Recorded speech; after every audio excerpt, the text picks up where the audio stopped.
We're always, by the way, always trying to investigate those things in which we don't understand the conclusions. We're not trying to check all the time our conclusions. After we check them enough, we're okay.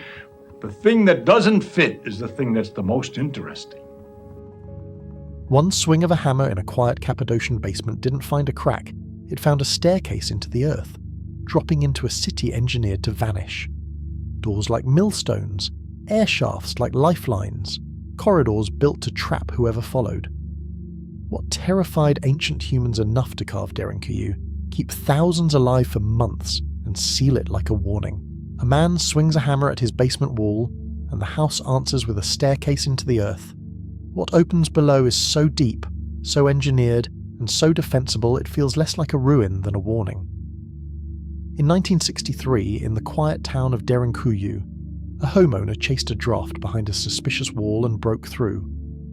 What he exposed was not a cavity or a forgotten cellar, but a hand-cut passage descending into darkness, level after level, until the surface became a distant rumour. Soon the map outgrew any ordinary idea of shelter, revealing chambers that suggest planning, routine, and the expectation of return. Derinkuyu is not merely deep, it is organised. Rooms repeat with purpose, spaces for storage, work, animals, and gathering, arranged in ways that reward discipline and punish intrusion. You can feel the logic of defence in the geometry, but you can also feel the pressure of biology in the air itself. If thousands truly sheltered here for weeks or months, then breath, water, heat, smoke, and waste were not side problems, they were the main design constraints. Above ground, Anatolia was a crossroads where empires shifted, raiders hunted portable wealth, and communities learned that visibility could be fatal. Derinkuyu sits at the intersection of these pressures, and its design hints at threats that were not hypothetical, but expected. By the end, the question will not be whether ancient people could carve a city underground, but what it takes to make such a choice rational. Because a place like Derinkuyu is more than archaeology.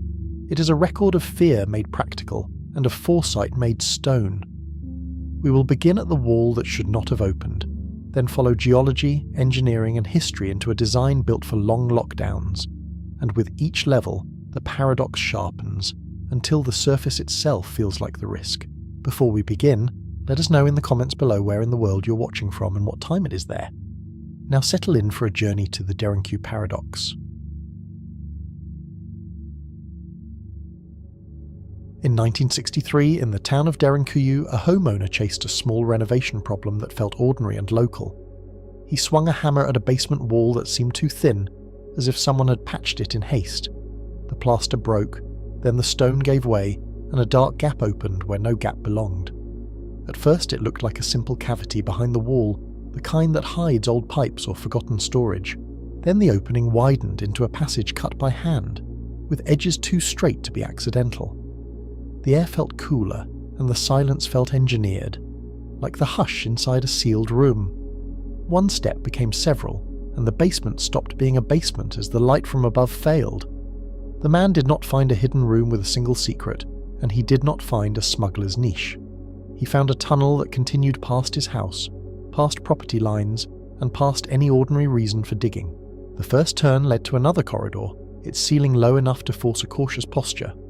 Another turn led to stairs dropping into a deeper level, and the geometry began to feel deliberate. Word moved fast through the neighbourhood, then through officials and archaeologists who understood what a cut passage implies. The entrance was not a curiosity to be photographed and forgotten, because it connected to a larger structural logic. It was a doorway into something that did not fit the surface world, and it demanded careful mapping rather than quick storytelling. Derinkuyu was not a single refuge carved in panic, nor a one-off shelter made for one bad season. It was a planned underground settlement built to hold life, not just hide it for an hour. The deeper investigators went, the more the scale stopped sounding like folklore, and the more it sounded like infrastructure. The measurable facts are blunt, and they are the kind that resist exaggeration because they can be checked. The complex reaches roughly 85 meters, about 280 feet below ground, where surface sounds fade into vibration. It extends through about 18 levels, stacked like a vertical district map, with spaces branching like streets. It contains thousands of rooms and corridors that run for miles through the volcanic bedrock. Capacity estimates vary, but the upper range is around 20,000 people. which is not a symbolic number. That figure often includes animals, food stores, and workspaces needed to sustain a community without constant resupply. Even conservative estimates imply a population larger than many ancient towns, especially when you count children, elders, and the sick. This chapter begins with that wall because it frames the paradox. A city built downward is a decision repeated over generations, and it cannot be explained by a single moment of fear. It demands labour, planning, and constant maintenance in darkness, and it requires a culture willing to invest in hidden survival. Orientation matters, because Derinkuyu is not random digging that simply followed soft rock. Levels are organised around functions that keep bodies alive and groups coordinated, even when panic would prefer chaos. There are spaces that resemble kitchens, storage rooms, stables, and meeting areas, and their placement suggests an internal rhythm of daily life. As the camera moves through the upper levels, the rock surfaces show a dull, porous texture, like compressed ash. Walls bear shallow tool marks, and corners look squared by repeated scraping rather than a single cut. The floor dips and rises with the natural contours of the tuff, yet the pathways keep returning to purposeful junctions. There are narrow corridors that force single-file movement, and that design is not merely cramped living. It limits speed, it limits numbers, and it limits the advantage of a larger force. There are choke points that can be defended by a few against many, where the rock itself becomes a tactical partner. There are steep stairways that slow attackers and exhaust them, especially in low light and stale air. Some passages turn sharply, breaking lines of sight and preventing a straight rush. In a confined space, geometry becomes strategy, and every bend becomes a decision about who controls momentum. The first engineering tell is air, because breath is the first resource that runs out underground. Ventilation shafts run upward through the rock, linking levels to the surface with vertical channels that act like lungs. Some shafts still draw air today, which means the system was designed with airflow in mind rather than left to chance. Air is not optional at 85 meters down, and the numbers make that plain in human terms. Thousands of people exhale moisture and carbon dioxide, and animals add heat and waste that accelerate discomfort. A working ventilation network signals long occupancy, not a brief emergency, because short hiding does not require such redundancy. Ventilation is also about pressure and circulation, not just holes to the sky. Warm air tends to rise and cooler air tends to sink, so vertical shafts can create a slow convection loop. Even without fans, a well-placed shaft can pull stale air upward, while drawing fresher air downward through connected corridors. If the shafts were only for air, they would still be impressive, but their placement hints at more. Some openings align with communal areas where many bodies would gather, and others sit near deeper levels where oxygen would be most precious. The builders appear to have learned through experience how air behaves in a maze of stone. The second engineering tell is water, because thirst ends endurance faster than hunger. Wells reach down to groundwater, and some were designed to be accessed from inside the city rather than from the surface. That detail matters because it reduces dependence on surface access during danger, when even a single trip outside could reveal the hiding place. Water systems also imply planning for siege conditions, not just a temporary retreat. If an enemy controlled the surface, a community still needed drinking water, and it needed it without noise and exposure. A protected well is a survival strategy carved into stone, and it suggests the builders expected time to pass. Groundwater itself is a geological promise, but it is not an automatic guarantee of safety. Wells can be contaminated, and confined populations can spread disease quickly if waste meets water. The mere presence of wells implies that builders understood separation, access control, and the need to keep a clean source protected. The third engineering tell is defense, and it is the easiest to recognize on camera. Rolling stone doors, carved as massive circular slabs, sit in grooves at key passages like ancient bulkheads. They can be rolled shut from within, sealing levels with a finality that feels modern in concept. These doors are not symbolic, and they are not theatrical props for legend. They are heavy, practical, and positioned where they control movement through the narrowest points. Their design suggests the builders expected intrusion and expected time to react, because a door is only useful if someone can reach it. The stone discs fit into sockets, and their thickness hints at careful calculation. A circular shape distributes force and resists cracking, while the groove guides motion under stress. When a slab rolls into place, it turns a corridor into a sealed boundary, and it changes the psychology of the space. Taken together, air, water, and doors form a logic that is hard to dismiss. This place was built to be occupied, supplied, and defended, not merely visited in desperation. It was not built for a single night of hiding, because a single night does not require a city's systems. So we set our method early, before speculation outruns evidence and before myth fills the gaps. We will treat Derinkuyu like a forensic scene, not a legend told in the dark. We will follow airflow patterns, water access, stone hardness, tool marks, and logistics, because physical constraints do not lie. We will ask what can be measured without guessing, and we will let those measurements narrow the story. How many people could breathe here, and for how long, before carbon dioxide reached dangerous levels? How much water could be drawn without exposure, and how quickly it could be distributed through the levels? We will also ask how quickly doors could be sealed under stress when fear makes hands clumsy. How many defenders would be needed to hold a choke point, and what visibility would be possible by torchlight?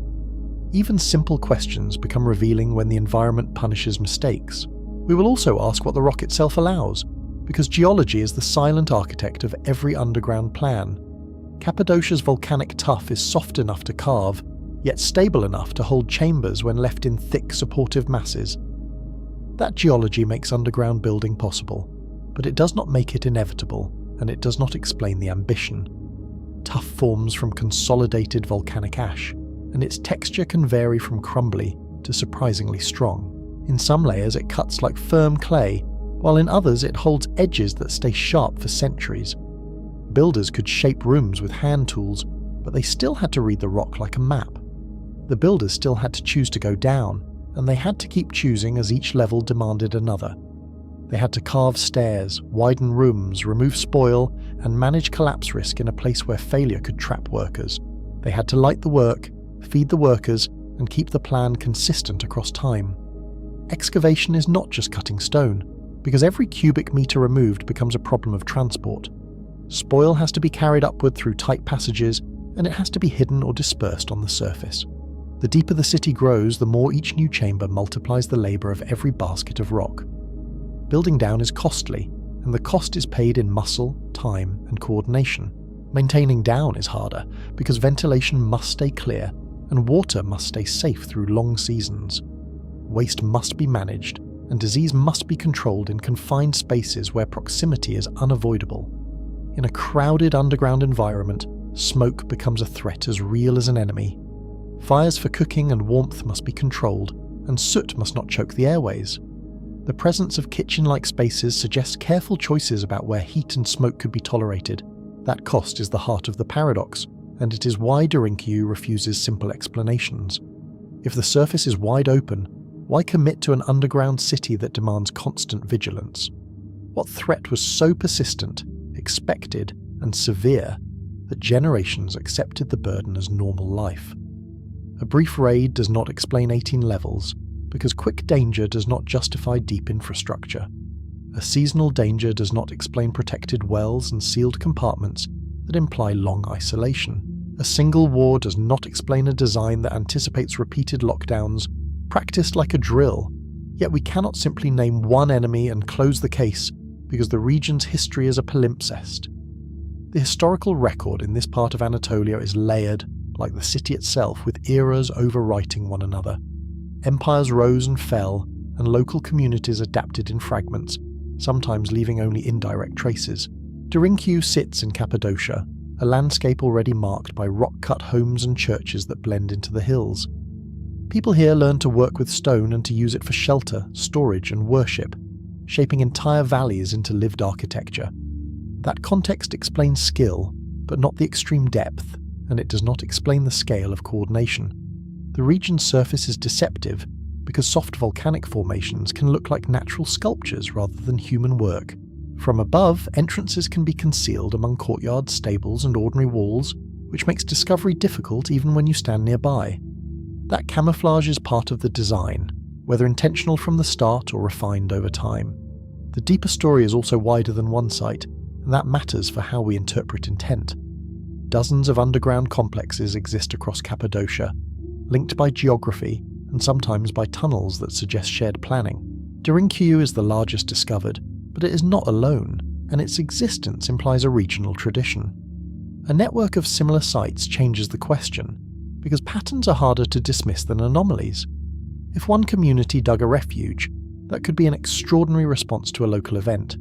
If many communities dug deep, that suggests a shared problem and shared knowledge, passed on like a craft. It also suggests something about communication and collective memory, because techniques spread when people compare solutions. How did builders decide where to place shafts, where to narrow corridors, and where to set doors? What stories, warnings, or experiences taught them that depth was worth the cost? This chapter is the threshold, and thresholds are where ordinary life meets hidden design.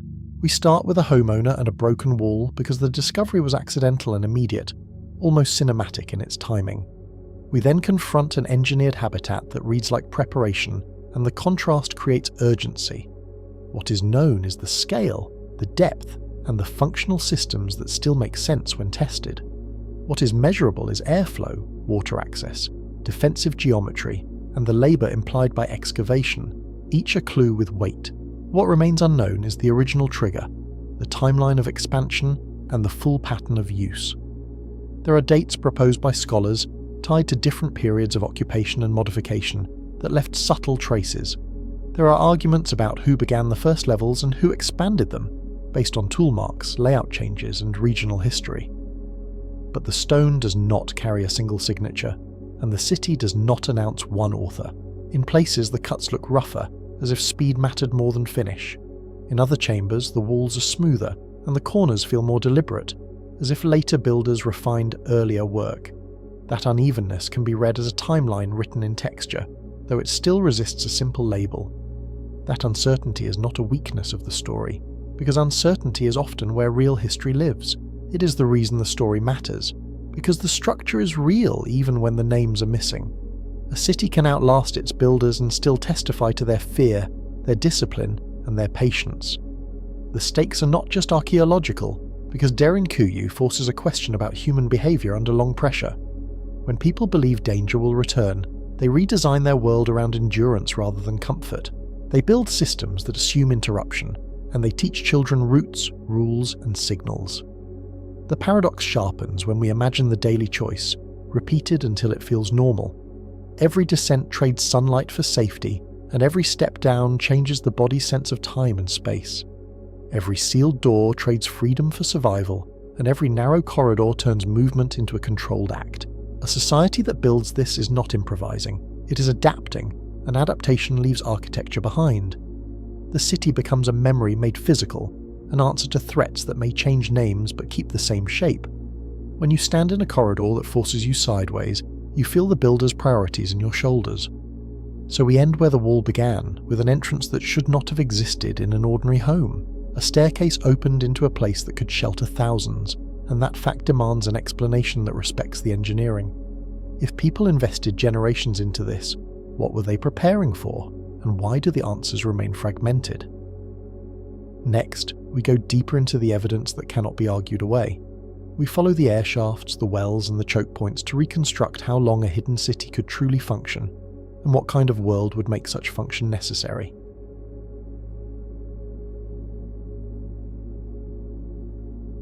Derinkuyu feels impossible until you treat the rock as the first piece of evidence, because the stone itself quietly sets the rules. Before motives and enemies, we need the material that made a downward city feasible and made it maintainable across seasons, repairs, and generations. Cappadocia sits on an old volcanic stage built by three major actors: Mount Achias to the east, Hassan to the southwest, and Golodar to the south, all erupted repeatedly across long spans. These were not single dramatic blasts that ended the story, but cycles of activity that resurfaced the region again and again. Those eruptions did not only throw lava, they blasted ash, pumice, and broken rock fragments that fell as thick blankets across valleys and plateaus. In some episodes, ash clouds raced outward as pyroclastic flows, hot, fast, ground-hugging avalanches that can bury landscapes in minutes. When the energy fades, the debris settles into layers, and those layers become the pages of a geologic archive. In the beginning, that blanket was loose and unstable, like grey snow that does not melt. You can picture it as a powdery slope that shifts underfoot, with pumice clasts scattered like pale pebbles. Some fragments were frothy volcanic glass, full of tiny bubbles, and others were denser crystals torn from magma. Over time, gravity and moisture compacted the pyroclastics into a coherent mass, and the weight of new deposits pressed down on the old. That mass is tuff, a rock born from ash that learned to behave like stone. It can be soft enough to cut, yet strong enough to stand if you respect its limits. In many tuffs, tiny glass shards and mineral grains become locked together as the deposit consolidates, and the result is a material that feels deceptively cooperative. In places, heat from fresh deposits can even weld particles slightly, tightening the fabric before erosion ever touches it. Later, wind and water carved the surface into ridges, cones, and gullies. The famous fairy chimneys are erosion's signature, not the original plan. Harder caps can shield softer layers beneath, so the landscape turns into a gallery of pillars, flutes, and narrow spires that look designed, even when they are purely natural. In morning light, the shadows sharpen every groove, and the rock reads like a relief map of time. Erosion matters because it exposes layers with different strengths and textures. Builders could read the landscape and choose horizons where carving was easiest and safest. A cliff face is not just a cliff face here, it is a cross-section, revealing which beds are dense, which are porous, and which are prone to crumble. Even the colour shifts can be clues, with paler, pumice-rich bands often behaving differently under a chisel. Tuff is not one uniform substance across the region. Some beds are fine-grained and cohesive, while others are porous and crumbly, and that variability forces careful site selection. Even within a single hillside, the rock can change over a few meters, and a builder who ignores that change is gambling with ceilings. The safest carving zones are often the ones that feel boring, because they behave predictably under load.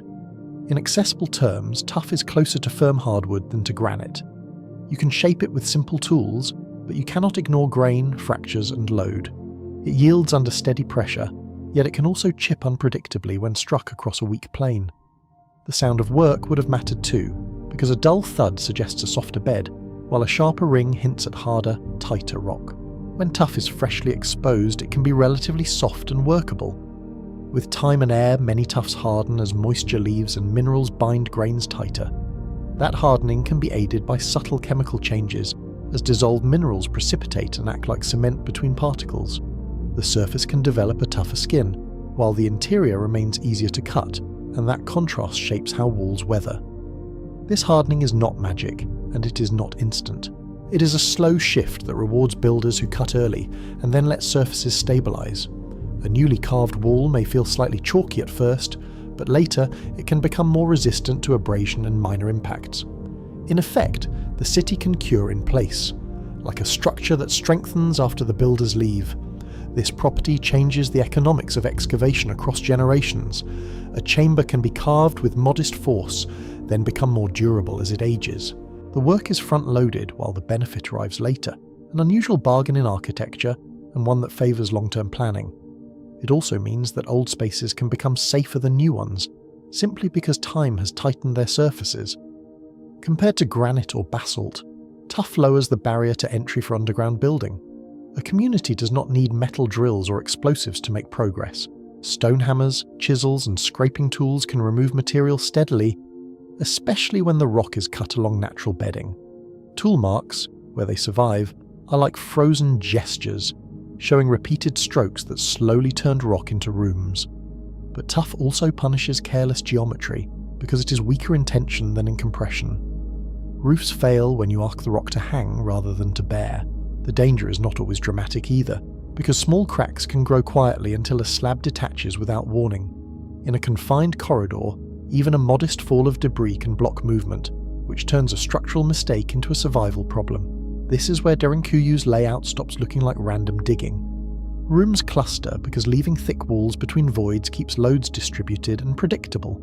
In a clustered plan, the rock remains a continuous framework, and the city becomes a carved honeycomb rather than a hollow shell. The pattern also limits how far fractures can travel, because intact rock interrupts the path of a crack. A single large hall is riskier than several smaller chambers. Smaller spans reduce bending stresses and limit the size of any collapse. They also make it easier to adapt a space over time, because a small room can be repurposed without threatening the stability of an entire level. In a refuge, flexibility is not luxury, it is resilience.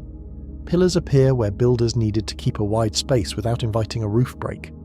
A pillar turns a dangerous span into shorter, safer spans. Visually, these supports feel like the forest of an underground cathedral, but structurally they are simple. They keep the ceiling from behaving like a beam. You can almost feel the logic in your shoulders, standing beneath a low roof that suddenly seems calmer near a support. Arches and curved ceilings are not decorative choices underground. Curves redirect weight into compression paths that tuff can tolerate for centuries. When you look up at a rounded ceiling, you are seeing a decision that turns gravity into a manageable force, rather than a constant threat.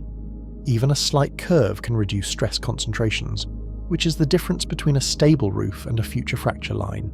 Ceilings often follow shapes that look conservative and repetitive. That repetition is a learned safety rule, passed down by builders who saw failures. In a place where one collapse can block a corridor and trap a family, conservative geometry becomes a kind of collective memory. The architecture preserves caution, even when the people who learned the lesson are long gone. Even stairways reveal structural logic. They tend to hug walls and follow rock that can carry load, rather than slicing through the weakest centre. A stair cut too freely can create thin webs of rock that crack under vibration, foot traffic, or seasonal moisture changes. The steps themselves can be uneven, because the safest route is sometimes the one that follows the bed, not the one that looks elegant. The deeper you go, the more every cut becomes a commitment. Removing rock changes stress fields, and the city survives only if each level respects the one above.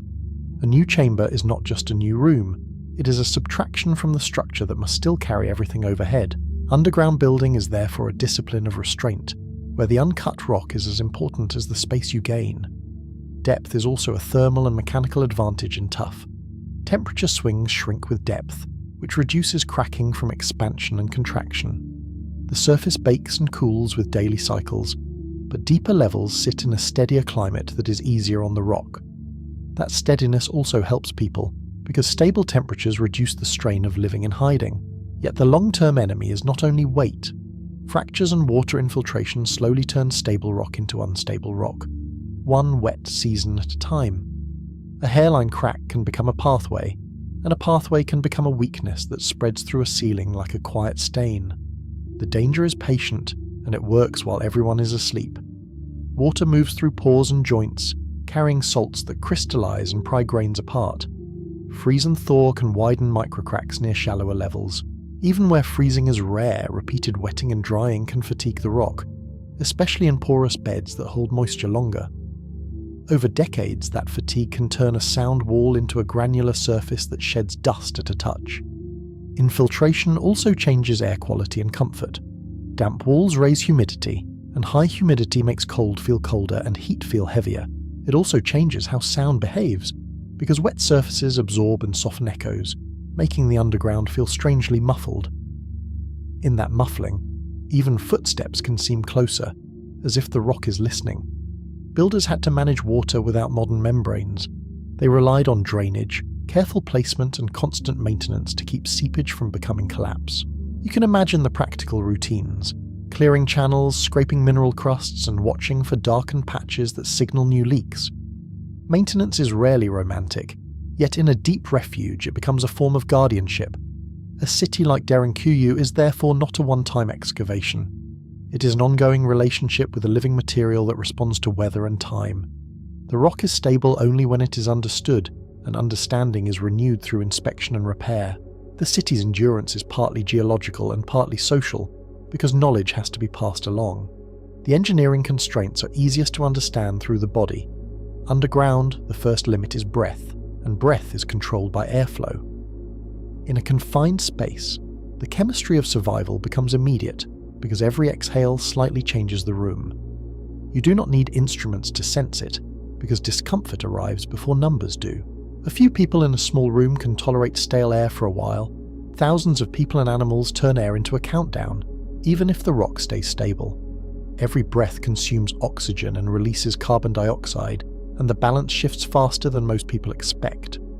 Add oil lamps, and the oxygen demand rises again, because flame competes with lungs. Carbon dioxide accumulates where circulation is poor, and it pools in low spots. Without ventilation, deeper levels become dangerous long before oxygen fully disappears. The danger is subtle because CO2 is invisible, and its early effects can mimic fatigue, fear, or confusion.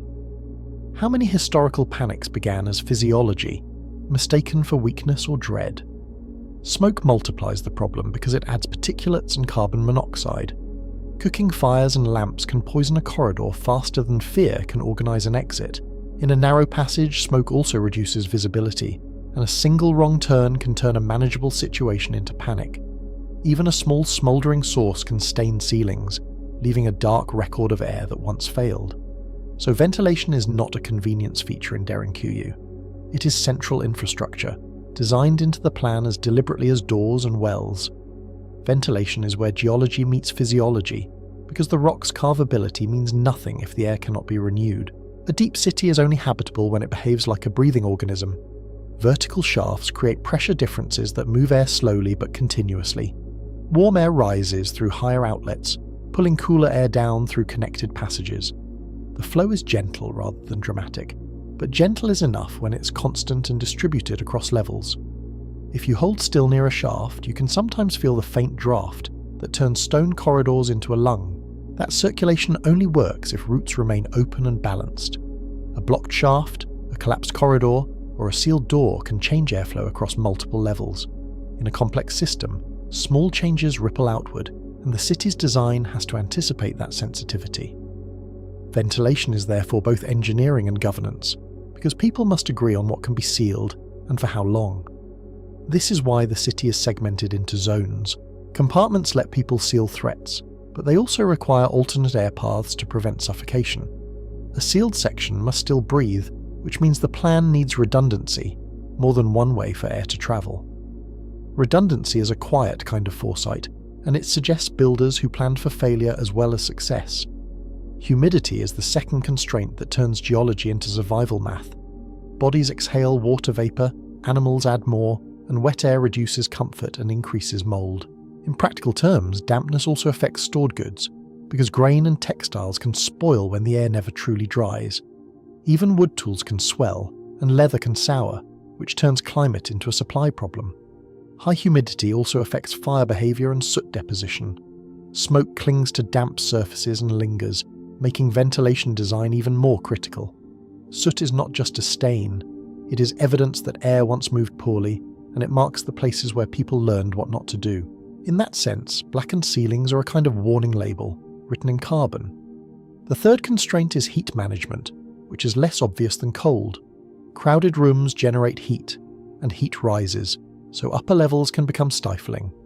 Even without large fires, the combined warmth of many bodies can turn a chamber into a slow oven. Heat also accelerates odour and fatigue, which can erode discipline when discipline matters most. A deep city must therefore distribute people and activities. Kitchens, stables, and sleeping areas cannot be placed only for convenience, because air and heat must move. If heat and moisture collect in the wrong place, comfort drops first, and then judgment follows. The layout becomes a map of priorities, revealing where risk was tolerated and where it was not. These constraints explain why 280 feet down is both impressive and plausible in tough. The rock allows depth, but the life support systems decide whether depth is usable. Depth is not a trophy here. It is a tool that works only when air, water, and roots cooperate. The deeper levels are impressive not just because they exist, but because they remain navigable. At 85 meters, the pressure is not the issue that kills you first. The issue is whether air, water, and waste can be managed without surface access. A refuge can endure only if it can function as a small closed world for hours, days, or longer. That requirement turns every shaft and corridor into infrastructure, not mere passage. Depth also multiplies the cost of every mistake. If a shaft fails or a fire smokes a corridor, evacuation is slower and rescue from above is uncertain. The deeper the level, the more a single blocked passage becomes a structural and psychological crisis. Darkness amplifies that crisis, because disorientation can spread faster than instructions. So deep levels are not simply deeper versions of shallow rooms. They require redundancy, clear routes, and rules that keep panic from turning into blockage. Even the width of a corridor becomes a policy decision, because a narrow choke point can become a fatal bottleneck. In that narrowness, architecture becomes behaviour management, guiding bodies as much as it guides feet. Geology also shapes how spoil could be removed without advertising the project. Tuff breaks into manageable fragments, but those fragments still must be carried and hidden. Every basket of rubble is evidence, and evidence accumulates quickly when you are carving a city rather than a cellar. The surface landscape, with its gullies and soft slopes, offers places to disperse spoil, but it still demands caution. A deep excavation produces an enormous volume of waste rock. The deeper the city grows, the more labour is spent moving material rather than carving new space. This is the unglamorous arithmetic of underground building, where logistics can slow ambition more than the chisel does. Each metre of depth adds not just carving, but hauling, lighting, and time. This is another reason clustered rooms matter. Efficient layouts reduce unnecessary excavation and preserve structural mass where it provides strength. A tight plan also shortens travel distances, which matters when people are moving in darkness, carrying supplies, and trying to stay quiet. In a refuge, silence is a resource, and long routes spend it. The region became a natural laboratory for underground architecture because the surface offered both opportunity and pressure. Soft rock invited carving, and open plains offered little concealment. When the horizon is wide and shelter is scarce, the ground itself becomes the most reliable cover. Over centuries, that logic would have been reinforced by experience, as communities learned what the landscape could offer. Cappadocia also contains many smaller rock-cut spaces that function as training grounds. Homes, storage rooms, and sanctuaries teach techniques that scale into deeper systems. Each small project is a rehearsal, and each successful ceiling becomes an argument for going farther.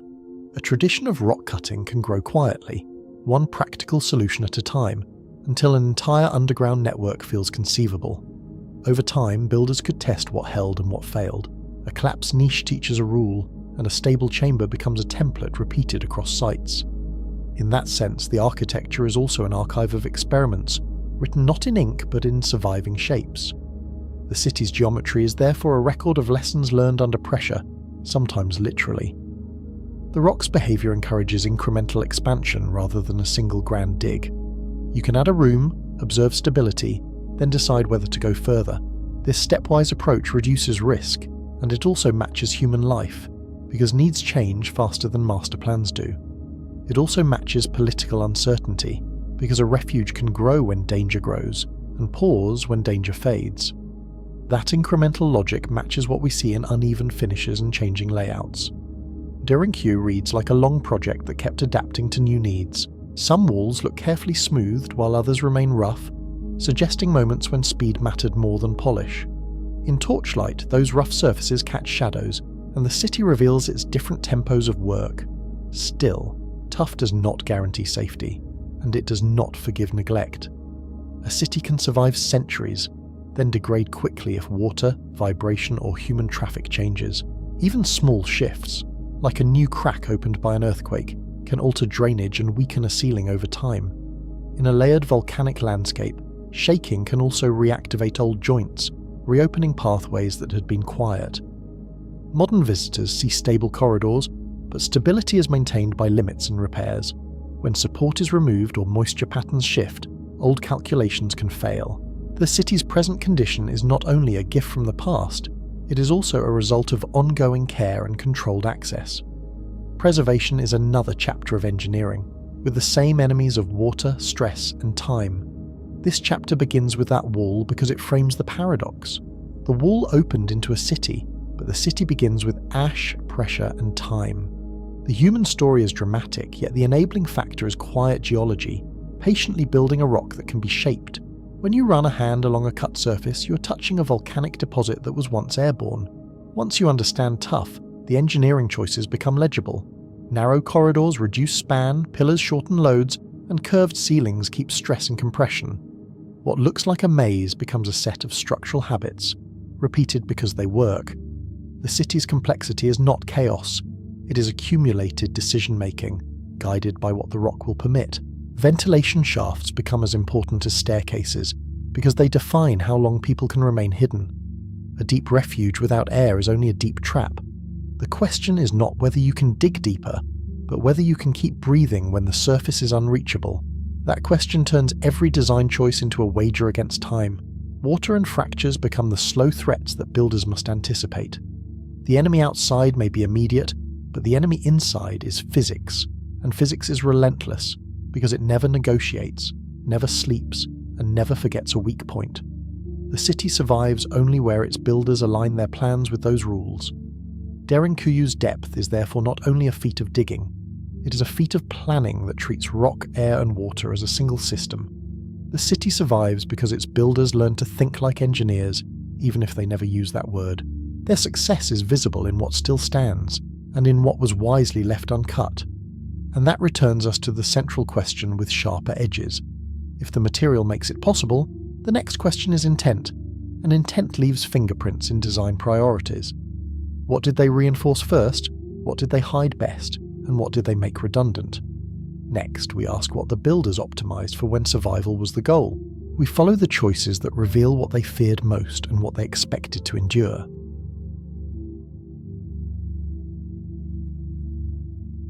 This chapter begins with that wall because it frames the paradox.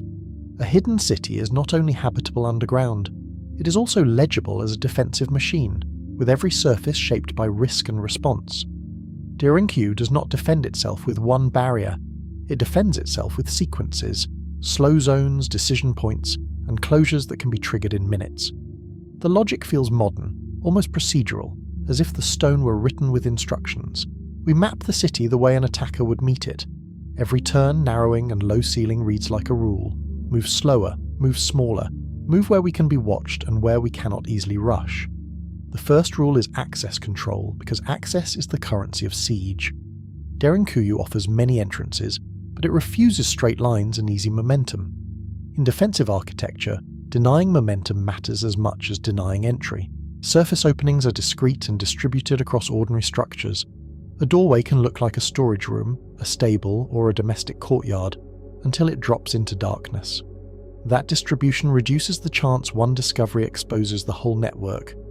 Multiple entrances also create a defensive dilemma for residents. They must monitor more points, yet they can also evacuate and reroute without one fatal bottleneck. In siege terms, redundancy is not luxury, it is survival.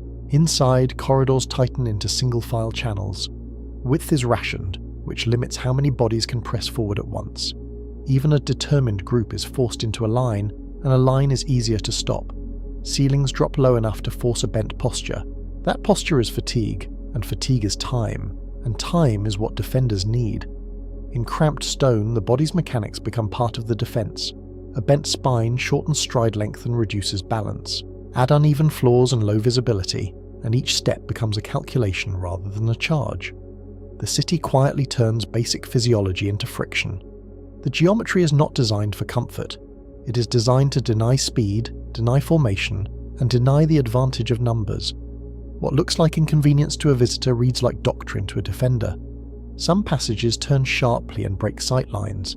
A straight rush becomes a stop-and-start crawl, with every corner becoming a potential ambush point. The attacker cannot see what comes next, and uncertainty slows even the brave. In narrow corridors, one person can block many. In low light, a stumble can cascade into a pile-up that traps the people behind. The physics of crowding becomes a weapon, and the stone provides the leverage. These are choke points by design, not accidents of carving. They convert the city's small spaces into force multipliers. A few defenders can hold ground that would otherwise require dozens. We do not need to imagine elaborate traps to see the intent. A corridor that forces single file is already a tactical choice. It turns the attacker's mass into a liability, not an advantage. Where the corridor narrows, defenders can control the approach. A small group can hold a line while others retreat deeper. Even simple tools become effective when the enemy cannot spread out. Imagine the visuals in torchlight. A ribbon of passage, shoulders brushing stone, breath loud in the dark. The ceiling presses down and the walls pull in until movement feels like negotiation. In that space, hesitation is inevitable. The city is also compartmentalized, and that is the second rule. Derinkuyu is not one open maze. It is a stack of sealable zones, arranged so that loss is not the same as defeat. Levels can be isolated from one another. An intrusion can be contained to one band of rooms while the rest remains protected. The defenders do not merely hide, they manage the shape of the fight. This is an ancient version of fire doors and ship bulkheads. Damage is expected and survival depends on limiting spread. The principle is simple in plain language. If one section fails, the whole system should not. Compartmentalization changes the meaning of a breach. An attacker might win a corridor, yet still fail to reach the population. The city can absorb pressure in layers, like a fortress with multiple inner walls. It also changes how residents think under pressure. They do not need to defend every room. They need to defend the boundaries, because boundaries are where control is concentrated. Those boundaries are marked by the most famous hardware in the city. Rolling stone doors sit at key junctions like stone valves. They do not decorate the space, they command it. Each door is a circular slab, thick and heavy, carved to fit a corridor's width. The disc rests in a side niche when open. In profile, it resembles a millstone, but it functions like a moving wall.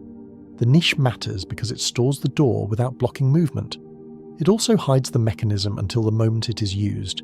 In an emergency, concealment buys seconds, and seconds can decide a retreat. When danger arrives, the slab is rolled from the niche into the passage. The corridor becomes a sealed wall of stone. The sound alone, stone grinding against stone, would have been a signal to everyone nearby. The door rolls from inside, not from outside. That detail implies the build is expected to be pursued, not to sally outward.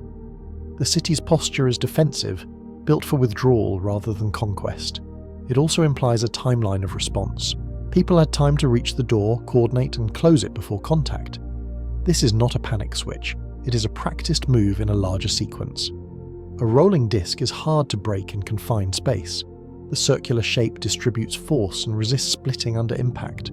Even if struck repeatedly, the stress spreads through the stone instead of concentrating at corners. The disc's groove guides it into place, even when hands shake and light is poor. The design favours reliability under panic. In engineering terms, it reduces the chance of misalignment when precision is hardest. The weight itself is part of the deterrent. In a narrow corridor, there is little room to swing tools or build leverage. An attacker cannot easily get behind the door and cannot easily get around it. Some doors include a small central hole. That opening can allow communication, limited observation, or the passage of a spear. It can also serve as a controlled aperture, letting defenders test the outside without exposing themselves. Even without that hole, the door changes everything. It turns a corridor into a checkpoint that can be opened only by insiders. The city becomes a series of permissions and the defenders hold the keys. The placement of these doors is not random. They appear where a closure divides the city into defensible sections. Each one marks a line where the city can be reduced safely into a smaller footprint. That placement reveals planning across levels. A door is useful only when it aligns with retreat routes and alternate living spaces. Otherwise, sealing it would trap residents with no air, water, or exit. So we follow the retreat logic.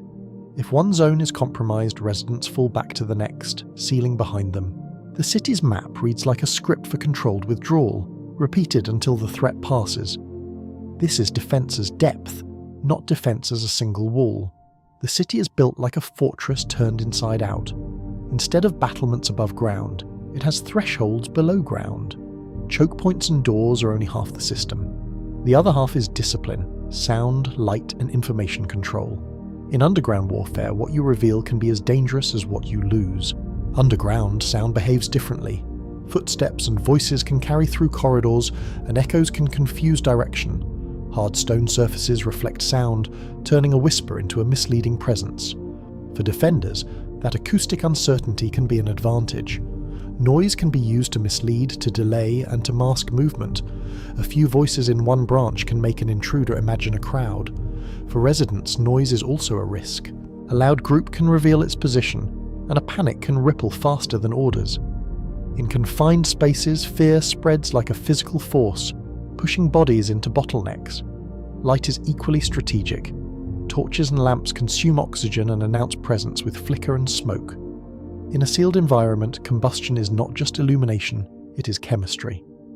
A flame needs oxygen and produces carbon dioxide, heat, and soot. In plain terms, light can slowly poison the air if ventilation is limited. That constraint turns darkness into a resource that must be managed. Darkness can be weaponized by those who know the routes. An intruder without a map is forced to move slowly. Every step risks a wrong turn, and every wrong turn risks a dead end. Smoke can also be used defensively, though it is dangerous to everyone. A smoky corridor can blind and choke an advancing group. Even a small amount can irritate eyes and lungs, reducing coordination. That danger explains why ventilation and compartmentalization must work together. Sealing a door changes airflow, and the city must still breathe. The builders had to anticipate pressure differences, stale pockets, and the slow drift of fumes. Ventilation shafts are not just comfort features, they are lifelines that allow long occupancy, even when doors are closed. In a siege, air is a supply, and the city treats it like one. It also explains why entrances are discreet. A siege is not only swords and fire, a siege is also waiting, listening, and watching, with attackers trying to locate openings and defenders trying to erase traces. Distributed entrances reduce the chance of a single captured doorway becoming a funnel for smoke. They also allow silent exits if needed. If one opening is compromised, another may still offer a path to the surface. Defense is not only architecture, it is logistics, because a fortress fails when people cannot coordinate. Stone can slow an enemy, but only organization can keep a community functioning under stress. Derinkuyu implies guard posts and watchers at key junctions. Someone had to decide when to close a door and when to hold it open. That decision is tactical, but it is also moral, because it affects who gets through. Those decisions require communication between levels. Messages had to move fast through narrow corridors without causing congestion. In practice, that means designated runners, clear priorities, and rules that everyone understands. The city's vertical design complicates that task. A warning must travel down, while people and supplies may be moving up. In a confined shaft, two-way traffic is not just slow, it is dangerous. So the social organization matters as much as the stone. A population cannot improvise closures without rehearsed roles and authority. The architecture suggests a community that anticipated crisis and built habits around it. Someone assigns sentries. Someone controls movement of children and animals. Someone decides which stores are moved deeper first. These are not casual choices, and they imply leadership that is trusted under pressure. In a crisis, the city becomes a managed flow system. The narrowness that slows attackers also demands order from residents. Without discipline, the same choke points that defend could also trap. We can infer routines from the architecture's priorities. Doors are placed where a few can control many, which implies designated defenders. The defenders likely knew which thresholds mattered most and which could be abandoned. We can infer training from the repeated patterns. A community learns which corridors are dead ends and which lead to water and air. Knowledge becomes a form of armor, passed down like a drill. We can infer contingency planning from redundancy. If one route is blocked, another route must exist, or the compartment becomes a tomb. The city's design suggests that escape and circulation were tested, not assumed. This is where the central question sharpens. What kind of threat makes a community plan for repeated lockdowns, not a single flight? What kind of danger is predictable enough to justify carving procedures into stone? Weather does not explain rolling doors. Storms do not require choke points that punish human movement and human coordination. A blizzard does not probe corridors, and a flood does not retreat and return with new tactics. Animals do not explain compartmentalized levels that can be sealed against intelligent pursuit. Predators do not wait outside for days. They do not search for ventilation, or test entrances, or learn from failure. The architecture implies a human threat, organized, repeated, and anticipated. It implies attackers who learn, return, and adapt. In that context, the city is not merely a refuge, it is a strategy. Historical memory matters here, even if the details blur across centuries. Anatolia has long been a crossroads, and crossroads attract both trade and conflict. When power shifts above ground, ordinary people often pay first. Yet the city is not only a bunker, it also solves long-term living needs, which suggests extended occupancy under that threat. A place designed only for hiding would not invest so deeply in sustained function. A fortress that cannot feed people is only a hiding place. Derinkuyu includes storage spaces and work areas that support months, not hours. That scale implies planning for endurance, not a brief emergency. Extended occupancy changes the defensive calculus. Residents must defend while eating, sleeping, and managing illness in confined air. The enemy is not only outside, it's also fatigue, infection, and dwindling supplies. In crowded underground rooms, respiratory illness can spread quickly. Limited sunlight affects circadian rhythms and mood, and stress weakens immunity. The city's design therefore had to support not just safety but stability. So the city's design balances two opposing needs. It must be tight enough to control intruders, yet open enough to sustain life. That balance is the signature of a settlement shaped by recurring threat. That balance is visible in the way levels are arranged. Some zones feel like circulation arteries, while others are sealed pockets. The arteries move people and information, and the pockets preserve what must not be lost. Arteries move people and information. Pockets protect families and supplies when the outer layers are contested. The layout suggests a hierarchy of value, where some spaces are meant to be sacrificed to save others. The system also suggests triage under pressure. Outer levels can be sacrificed, while inner levels preserve the core population. In siege logic, you trade space for time, and you trade comfort for survival. This is not a structure built for one dramatic night. It is a structure built for a pattern of danger that returns. The repetition is written into the sequence of doors, thresholds, and fallback zones. We can imagine the moment a warning arrives on the surface. The response is not improvisation. It is a practiced descent, guided by memory, authority, and the learned geography of darkness. Animals are moved first or last depending on the plan. Food is shifted inward. Doors are staged, then rolled shut in sequence. Each closure changes the city's shape, turning open routes into protected compartments. The city becomes quieter as it becomes safer. Light is reduced. Voices drop. Movement becomes deliberate and counted, because every sound and every flame has a cost. In that hush, the stone seems to listen. For an attacker, the city offers no decisive victory. Each breach yields another corridor, another turn, another sealed boundary. The deeper they go, the less their numbers matter and the more their uncertainty grows. For defenders, the city offers time. Time to retreat, time to ration, time to wait out the surface. In siege history, time is often the deciding factor, because patience can defeat force. Time is the real weapon here, and it is engineered into the stone. Every narrow passage is a tax on speed and confidence. Every low ceiling is a quiet demand that the attacker submit to the city's pace. The more we map Derinkuyu as a fortress, the less it reads like folklore. It reads like a community that studied threat and built a response. The engineering is not mystical, it is practical, and that practicality is what astonishes. That response required labour, but it also required agreement. Thousands of people had to accept rules that limit freedom to preserve survival. In a hidden city, the social contract is not abstract, it is spatial. And that returns us to the paradox with new clarity. The builders invested in defences that make sense mainly against other humans. They built a place where daily life could continue, but only under the discipline of siege. Next, we test how this fortress could function under real siege conditions.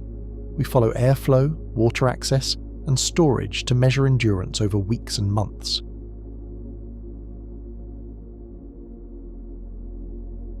This chapter begins with that wall because it frames the paradox. A fortress is impressive, but a fortress that can breathe is something else. On the surface, stone defences promise safety through hardness and thickness. Down here, survival depends on something softer and less visible, air moving through darkness. Derinkuyu's most astonishing feature is not depth, but habitability under pressure. Treat the city like a spacecraft where every system must run without resupply. That comparison is not poetic, it is technical. A sealed habitat fails the same way anywhere. Oxygen drops, carbon dioxide rises, water runs out, and waste overwhelms routine. Start with air, because air becomes a timer the moment doors close. Thousands of lungs turn still corridors into a chemistry problem. In a crowded refuge, every breath shifts the balance between oxygen and carbon dioxide. Even before panic, the body's basic metabolism becomes a measurable load on the environment.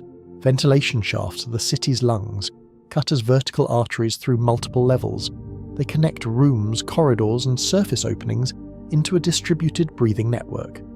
Visually, they read like wells of darkness, their edges worn smooth by hands and rope.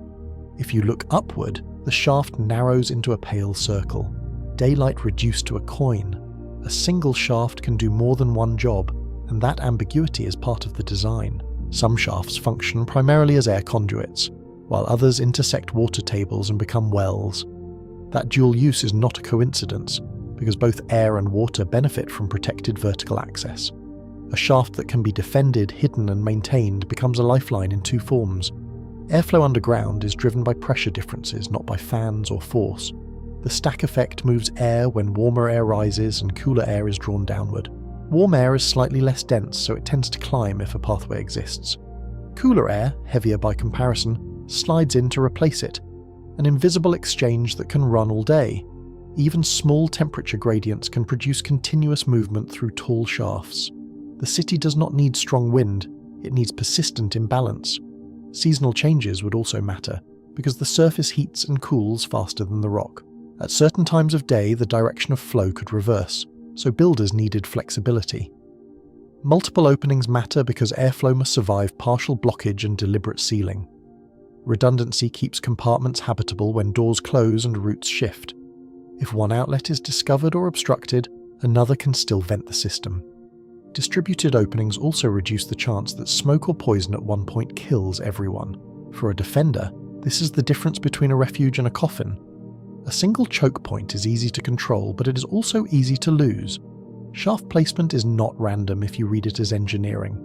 Vertical lines appear where they can serve many rooms while maintaining structural mass around them.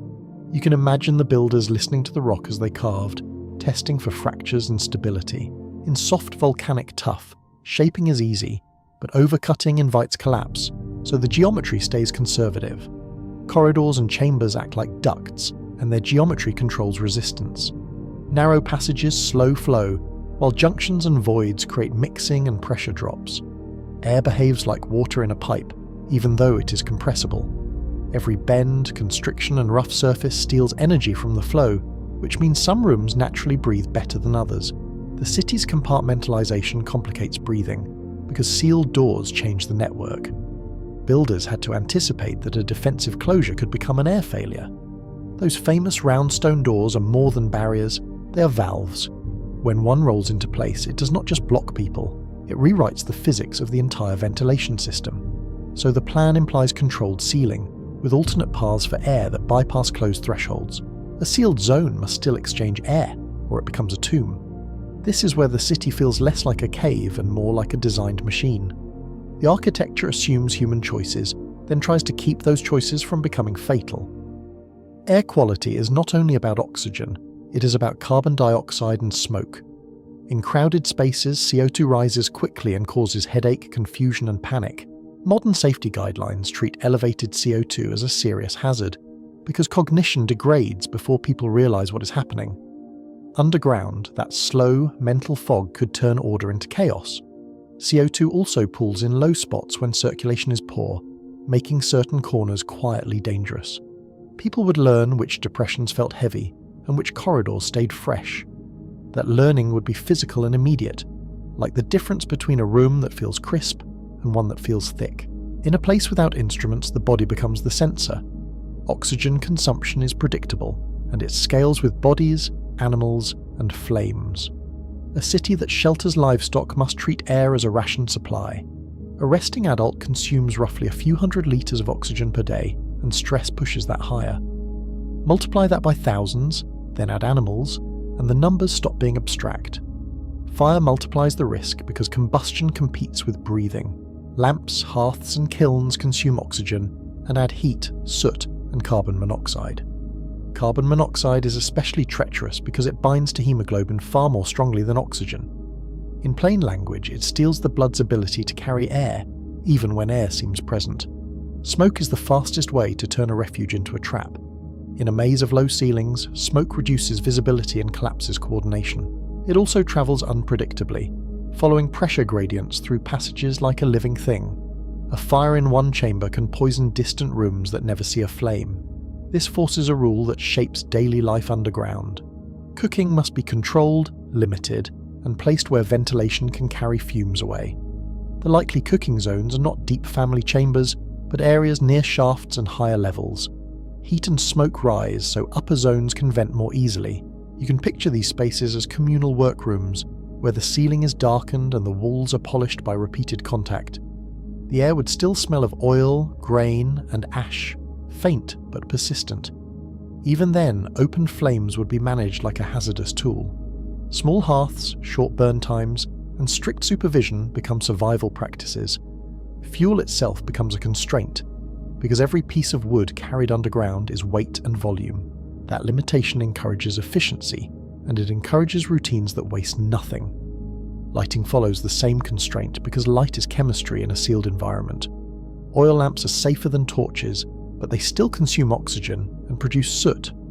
A lamp also creates a tiny convection plume, a thread of rising warm air that can help or harm depending on the room. In a well-vented space, it is manageable, but in a sealed niche it becomes dangerous. Residents would ration light by task and by time, using darkness as a resource. Movement would be scheduled and crowded corridors would stay dim to preserve air. That darkness changes behaviour because people slow down and speak differently when they cannot see far. Sound becomes navigation, and the city's silence becomes another layer of defence. Soot stains on ceilings are not decoration, they are data. They mark where flame was used, where ventilation was insufficient, and where habits had to change. In places you can imagine the soot forming gradients, darker near a vent path and lighter where air stayed stagnant. The rock records human choices the way ice records seasons. Air is only the first system, because water decides how long hiding can last. A city can endure hunger longer than thirst, and it cannot negotiate with dehydration. Water is also heavy, which makes it hard to import in bulk. That physical fact pushes the design toward protected sources underground, not just storage of surface supplies. Derinkuyu's water strategy is defensive as well as practical. Protected wells reduce the risk that attackers poison or control water from the surface.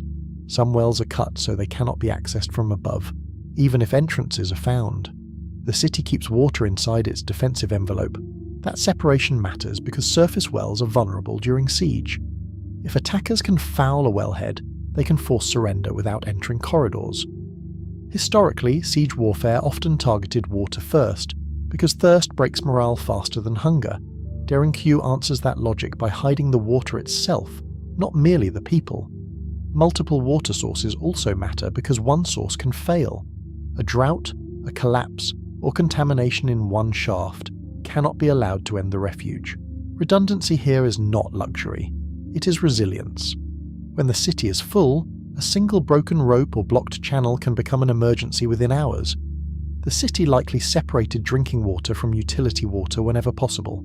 Cleaner sources would be guarded and rationed, while other sources served animals and washing. That kind of separation is basic public health, even if it is not named as such. When clean water is scarce, contamination is not an accident. It is a predictable outcome of crowding. Water storage extends endurance beyond the wells themselves. Jars, cistern-like basins, and sealed containers allow buffering against disruption or crowd surges. Stored water also settles, which can improve clarity as sediments drop out. Even without modern filtration, time and careful handling can make water safer and more palatable. Rationing logic becomes a social system, not just a calculation. Someone must measure, allocate, and enforce water use when stress makes everyone feel entitled. That someone is a form of infrastructure, as real as a shaft or a door. In a crisis, leadership is the difference between conservation and collapse. Water also interacts with air through humidity, and humidity becomes the next constraint. Underground temperatures are stable, but stable does not mean comfortable. Thermal stability is an advantage because it reduces exposure and conserves energy. Deep levels stay near the mean annual temperature, avoiding surface extremes. In Cappadocia, that can mean escaping summer heat and winter cold with the same descent. The rock becomes a thermal battery, smoothing the violent swings of the plateau above. That stability lowers the need for heating, and it reduces the danger of freezing. It also helps preserve certain foods by avoiding daily temperature swings. Yet stability comes with dampness, because tuff is porous and can hold moisture. Seepage, condensation, and human respiration raise humidity over long stays. Every exhale carries water vapor, and thousands of breaths become liters of moisture in the air each day. Add cooking steam and animal respiration, and the underground climate shifts toward wetness. High humidity encourages mold and bacterial growth, especially in crowded sleeping areas. Respiratory irritation becomes common when air is damp and particulate-laden. In modern terms, this is an indoor air quality problem, but the symptoms are ancient. Coughing, sore throats, and fatigue would spread, especially among children and the elderly. Tuff interacts with moisture in ways that shape maintenance routines. Water can move through pores and joints, depositing salts and weakening surfaces over time. As moisture migrates and evaporates, it can leave mineral crusts, a pale bloom on the walls. Those deposits are not just stains, they are evidence of slow chemical transport through rock. Damp walls also change how soot and odours cling to rooms. A wet surface traps smoke residue, making certain chambers progressively less habitable. So residents would manage humidity by choosing where people sleep and where animals stay. Ventilated zones become premium real estate, controlled by rules and hierarchy. You can almost see the social map overlaying the physical one. The best-aired chambers are not merely comfortable, they are strategic assets that reduce sickness and preserve strength. Food is the next life support system, and it reveals planning more than fear. Storage rooms, presses, and granaries imply long-term provisioning rather than improvisation. In the rock, storage spaces feel different from living spaces because they are quieter and more utilitarian. The floor is worn by carrying, the corners are squared for stacking, and the air smells faintly of dust and grain. Calories are the hard limit because hiding burns energy through stress and labour.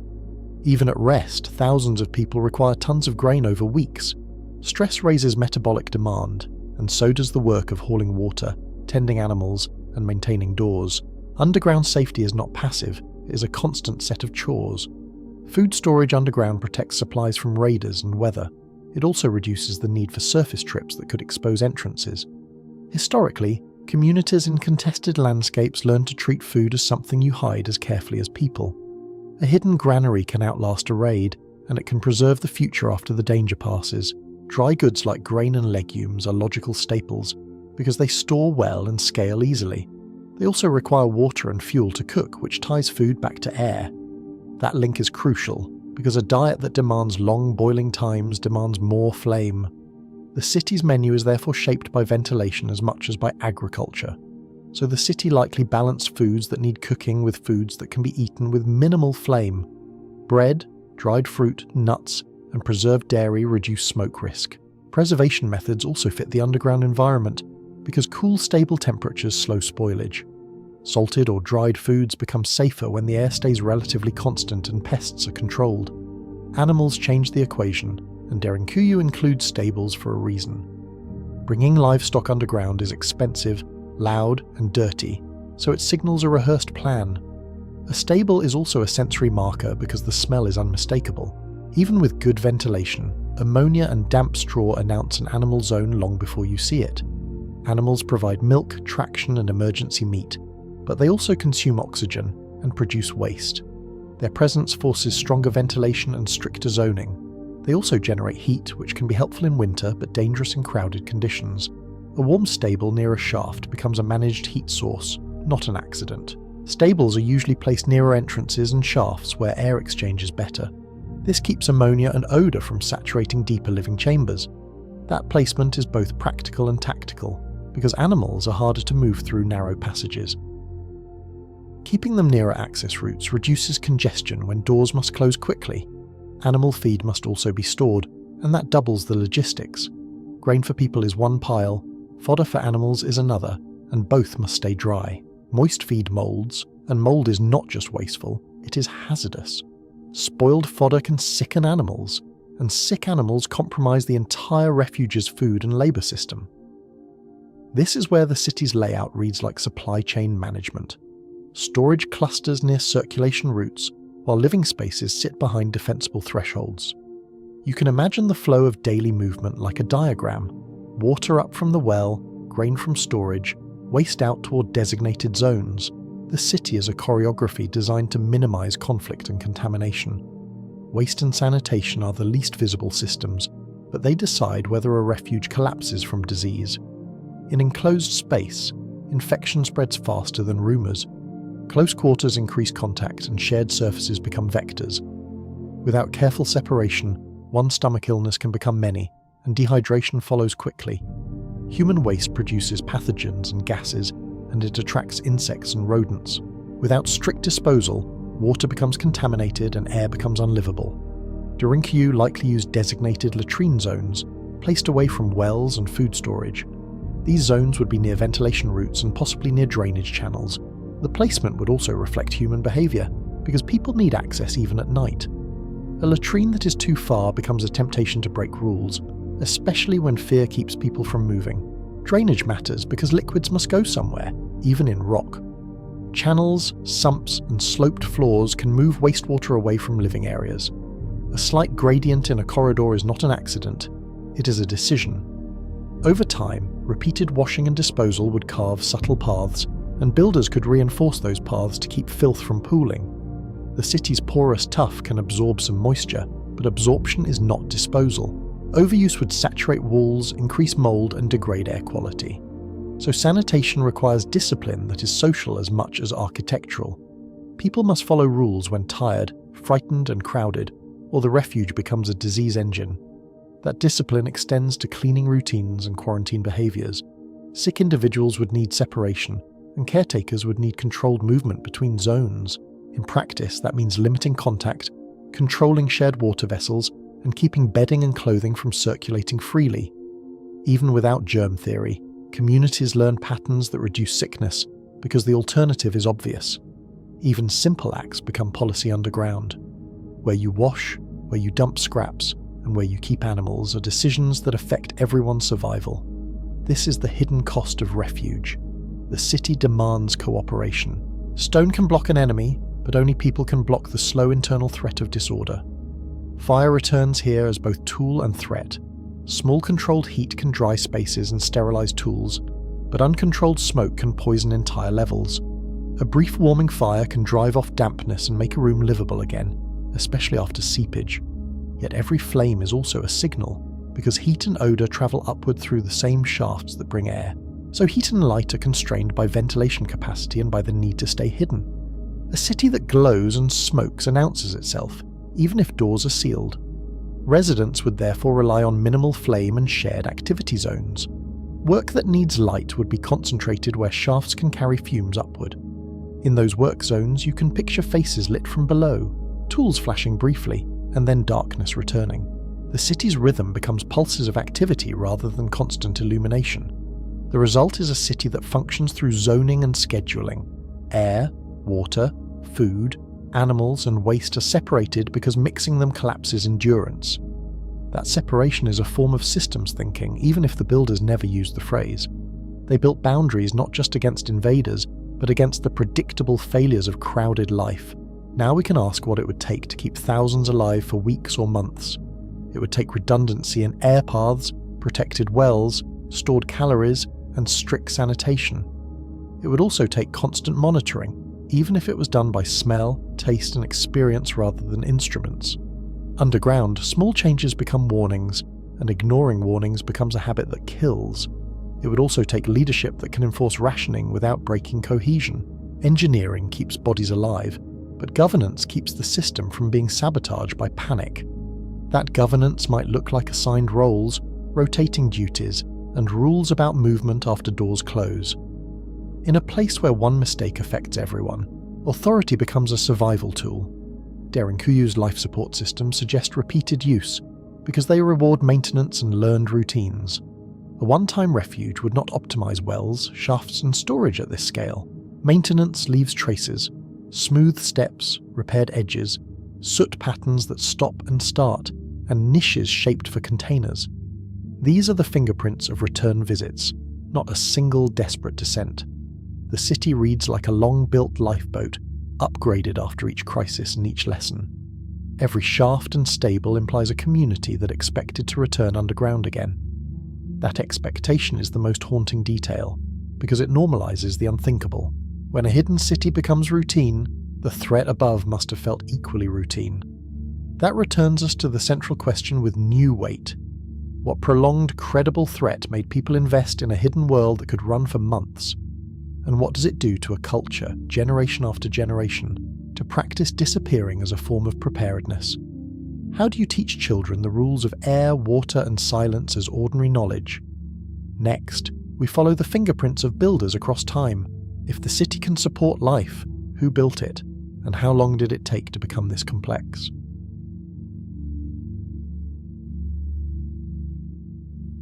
This chapter begins with that wall because it frames the paradox.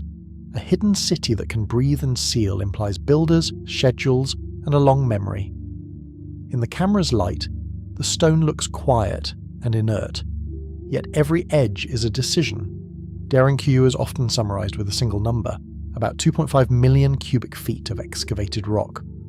The figure is imperfect, but it is useful because it forces scale. It also forces humility, because numbers this large can feel like fiction until you translate them into human motion. Convert that volume into something the body understands. It is roughly a cube of stone about 135 feet on each side, removed by hand and carried through narrow corridors. Picture that cube as a solid block, then imagine it being unmade, chip by chip, without cranes, without engines, and without modern ventilation. For another visual anchor, imagine a mid-rise building's worth of stone turned into empty space. The city is not one hall, but a stacked honeycomb of voids, each one carved to be lived in. The camera can linger on a stairwell and let the mind do the rest. Downward, then deeper still. It's also comparable to tens of thousands of pickup truckloads, depending on how tightly the tuff breaks. Even conservative conversions imply constant hauling, not just cutting. The work is not only the strike of a tool, but the slow procession of weight moving upward. Volume is not only rooms you can stand in. It includes corridors, shafts, niches, door sockets, stair runs, and the wasted cuts that make ceilings stable. The city's geometry hides its true cost, because stability often requires removing more than the final space seems to demand. The city also contains negative space that was never meant to be visited. Thick pillars and uncut ribs are part of the design, so excavation happened in careful patterns. When the lens catches a pillar left deliberately rough, it reads like restraint, an engineer's refusal to take one strike too many. So the first labour question is not mystery, but accounting. How much rock was removed, how fast could it be removed, and how did the work stay organised? The answers will never be perfectly precise, but the constraints are physical, and physical constraints narrow possibilities. Start with the rock itself, because Cappadocian tuff behaves differently than granite or limestone. Fresh tuff can be soft enough to score and chip quickly, then harden over time. That hardening happens as moisture leaves pores and minerals settle, turning a workable surface into a tougher skin. Tuff is volcanic ash welded into stone, and its texture matters. It can be fine-grained like compacted flour, or it can hide pumice fragments and harder inclusions that blunt tools. In close-up you can see tiny voids and grains, an airy structure that makes carving possible, and collapse possible too. That property changes tool requirements. You do not need steel drills to begin shaping, but you do need durable edges to keep expanding deeper levels. A tool that works on day 1 may fail on day 30, once surfaces have dried and hardened. The tool reality sits between improvisation and industry. Bronze and early iron picks, chisels, adze and hammerstones can cut tough if the worker controls angles and force. The skill is not only strength, but rhythm. Strike, twist, pry and clear, repeated until the wall retreats. A pick does not carve like a modern rotary bit. It fractures grains, pops chips, and leaves a signature of repeated impacts that can be read like handwriting. Those scalloped marks are not random. They show where the worker stood, how high they swung, and how they managed fatigue. Chisels refine corners, door grooves, and hinge sockets. Hammerstones break protrusions and dress surfaces where a smoother finish reduces dust and snagging. In a tight passage, a smoother wall is not aesthetic. It is safer, because clothing and baskets do not catch when people move quickly. Tool marks can reveal technique and sometimes period. Parallel chisel striations, pick scallops, and surface smoothing can separate phases of work, even when absolute dates remain debated. Under raking light, the wall becomes a document. Lines, dents, and polished patches layered like handwriting over handwriting. Different finishes inside Derinkuyu suggest different priorities at different times. Some walls are roughly hacked for speed, while others are carefully dressed where people slept or stored food. The contrast is striking on camera, because rough walls swallow light, while dressed surfaces reflect it in pale, chalky planes. That variation implies incremental expansion rather than one master build. A community under intermittent threat would carve quickly when needed, then improve spaces during calmer seasons. The city's texture becomes a timeline of urgency. Fast cuts in crisis, careful finishing when the horizon looks safer. Experimental archaeology helps translate marks into labour. If a modern team uses replica picks on similar tuff, they can estimate cubic feet removed per person per hour. These experiments are imperfect because modern workers have different nutrition, lighting and safety expectations, yet the stone still sets the terms. Rates vary widely with rock hardness, worker skill, lighting, ventilation and hauling distance. The cutting is only half the job because spoil must be moved out. A chamber that takes a day to open might take several more days to empty, especially when every turn becomes a bottleneck. Even optimistic cutting rates collapse if hauling is ignored. Every chip becomes weight that must travel upstairs, through turns and past choke points designed for defense. Defensive architecture is efficient against enemies, but it is inefficient for construction. Narrowness protects and narrowness slows. So model the work as a chain of tasks. Cutters loosen rock, carriers move it, and maintainers keep shafts clear, lamps lit, and air moving. In a functioning system, each role protects the others, because a blocked corridor or a smoky lamp can stop everything. A small crew can carve a chamber, but a city requires logistics. The moment you add stables, storage, and wells, you also add traffic management and sanitation. The camera can track a corridor and show how quickly two people struggle to pass. Now imagine that corridor during excavation, with baskets moving both ways. If the city grew over centuries, the math becomes plausible. A few families expanding seasonally could accumulate enormous volume, especially if each generation adds one more layer. The work becomes less like a single project and more like a tradition, an inheritance measured in meters of new corridor. If the city was built in a single burst, the math becomes punishing. You would need hundreds or thousands of workers sustained for years, plus food, water, and security above ground. That kind of mobilization resembles state power, and state power tends to leave records, camps, roads, and visible scars. Large burst construction also creates a visibility problem. A massive workforce leaves traces on the surface, and a project meant to hide cannot advertise itself for decades. Smoke from lamps, noise from chisels, and the steady movement of spoil would all broadcast activity unless it was carefully disguised. Multi-century accretion fits the defensive design we mapped earlier. Procedures, doors, and fallback zones look like upgrades after lessons learned, not a single blueprint executed once. The city feels like a system that adapted, tightening here, expanding there, correcting mistakes that only experience could reveal.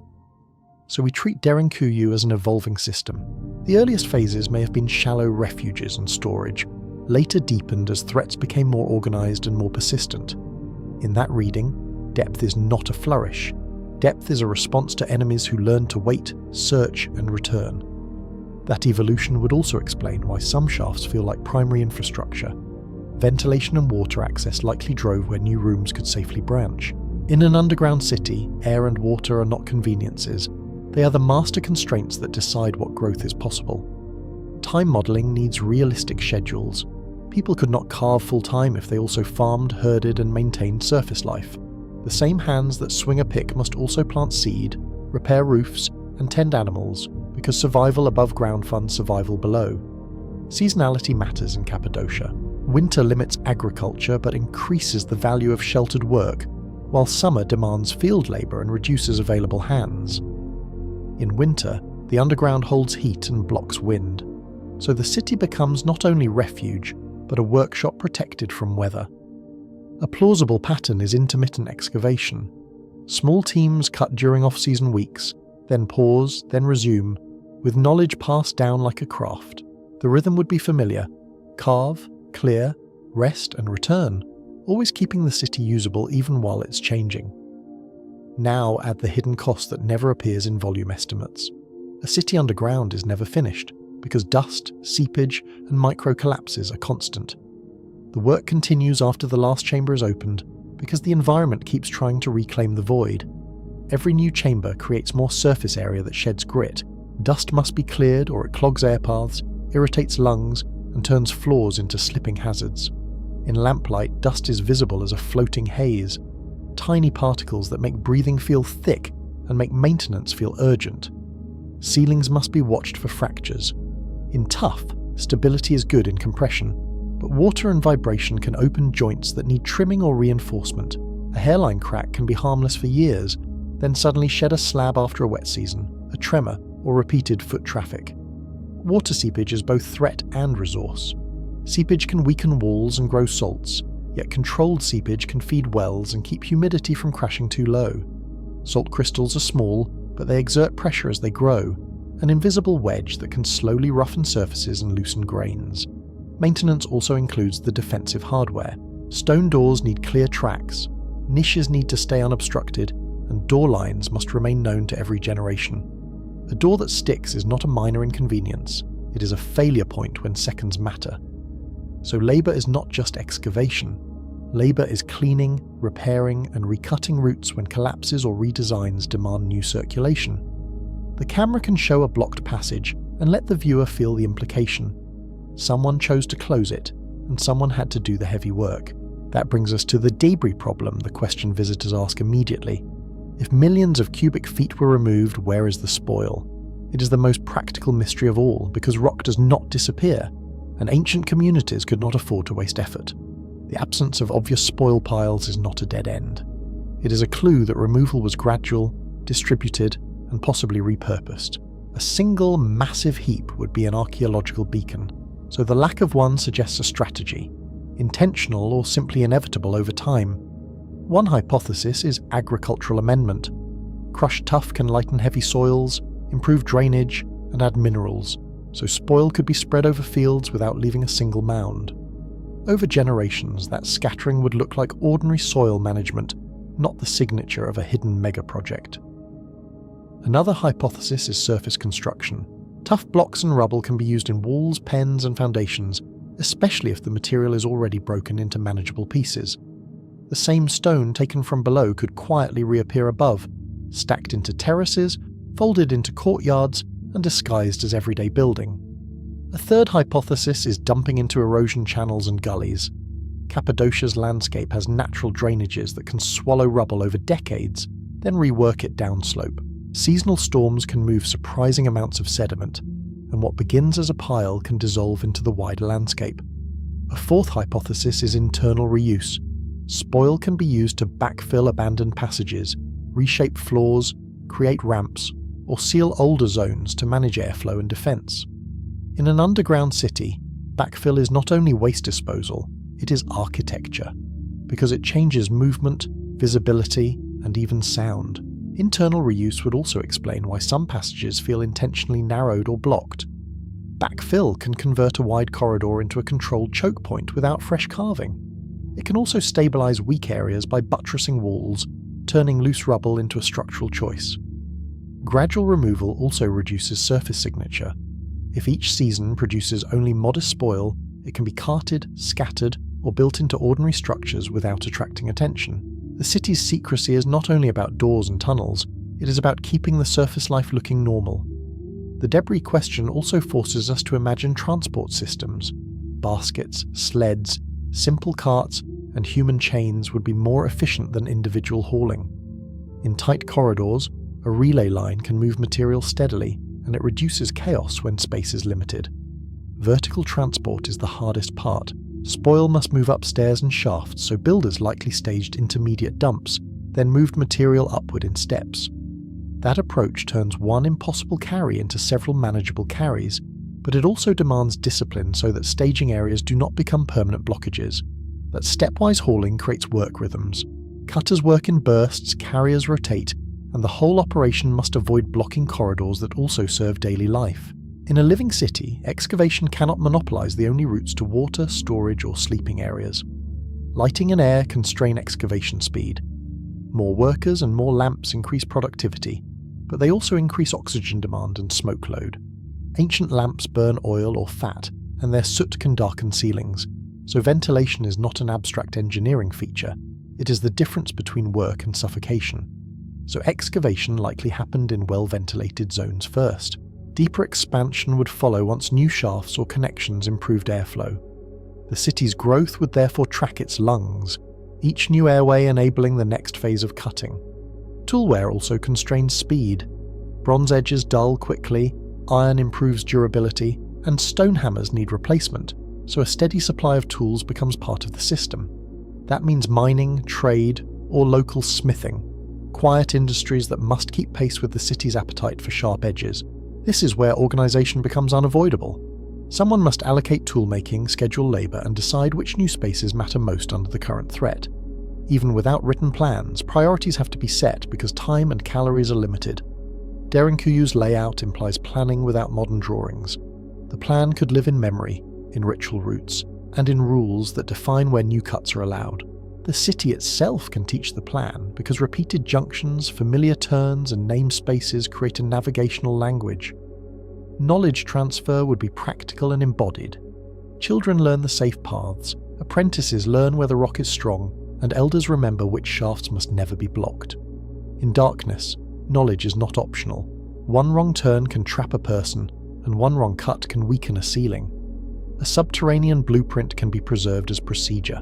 You do not need paper if you have repeated drills, named junctions, and a shared mental map reinforced by crisis. The city becomes a curriculum, and every generation rehearses it, because rehearsal is what keeps panic from becoming disaster. Leadership also has to manage risk. Carving too aggressively can collapse a ceiling, break a shaft, or intersect a contaminated water seam. A single mistake can ripple outward, because a blocked airway or a fouled well can compromise entire levels, so decisions likely followed conservative heuristics. Keep pillars thick, keep spans short, follow proven horizons, and expand in modules that can be sealed if something fails. These rules are simple in plain language, yet they encode engineering wisdom learned through close calls. That modular approach matches the fortress logic from Chapter 3. Compartmentalization is not only defense against attackers, it is defense against engineering mistakes. A sealed door can isolate smoke, isolate collapse dust, and isolate fear, turning catastrophe into a contained problem. Now reconsider the city as a generational project. Each crisis justifies a new improvement, and each improvement increases the city's capacity for the next crisis. The city is not only carved, it is iterated, the way living organisms adapt under repeated stress. A shallow refuge becomes a deeper refuge. A storage niche becomes a granary. A narrow shaft becomes a ventilated artery. A simple barrier becomes a rolling door, heavy, precise, and rehearsed, like a mechanism designed to be used in darkness. Over time, the city becomes a layered archive of decisions. Different tool marks, different finishes, and different spatial priorities record changing threats and changing capabilities.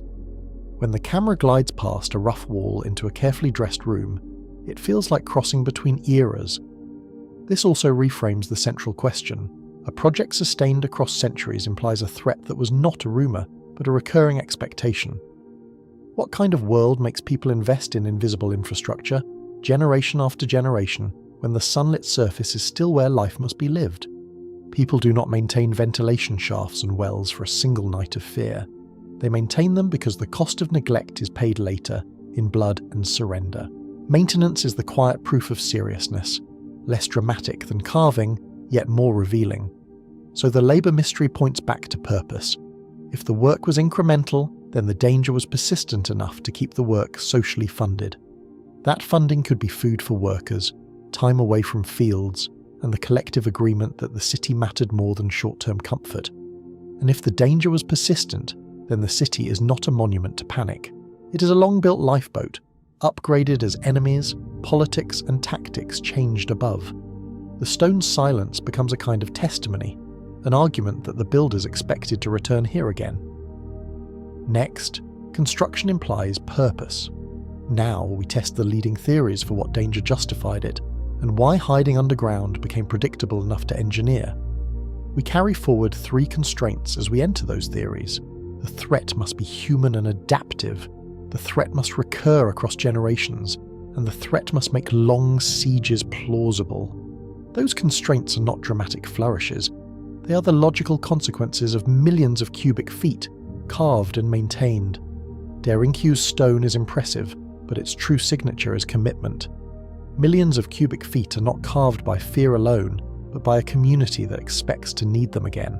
The wall that opened this chapter is still there at the end, quiet, heavy, and waiting, like a door in the mind.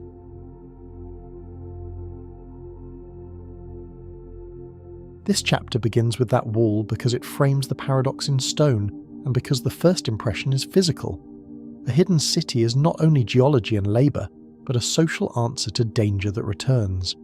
When the camera lingers on tool marks and soot-dark ceilings, the rock itself seems to remember hands that worked quickly. In close-up, the tuff shows its grain, soft enough to cut with iron, yet stable enough to hold a ceiling for centuries. Cappadocia sits where roots converge and borders keep shifting, and that geography behaves like a machine. Trade corridors bring grain, metal, textiles, and taxes, and they also bring armies, scouts, and opportunists who live off disruption.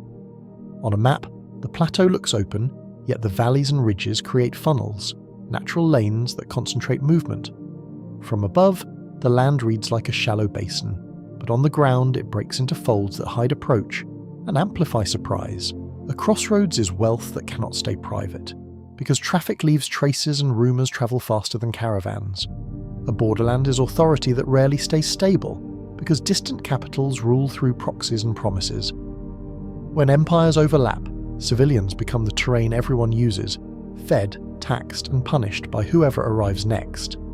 Even the language of administration can shift, while the same households keep counting the same jars of grain. In Anatolia, power changes hands without moving the villages, and that continuity is part of the cruelty. A new ruler inherits the same roads, the same harvests, and the same storage pits. The population inherits new demands, new punishments, and new enemies, often without knowing which flag will matter next season. The camera can hold on a threshing floor and make the point. History passes through, but the work remains. This is the first historical motive for going underground, and it is more ordinary than apocalypse.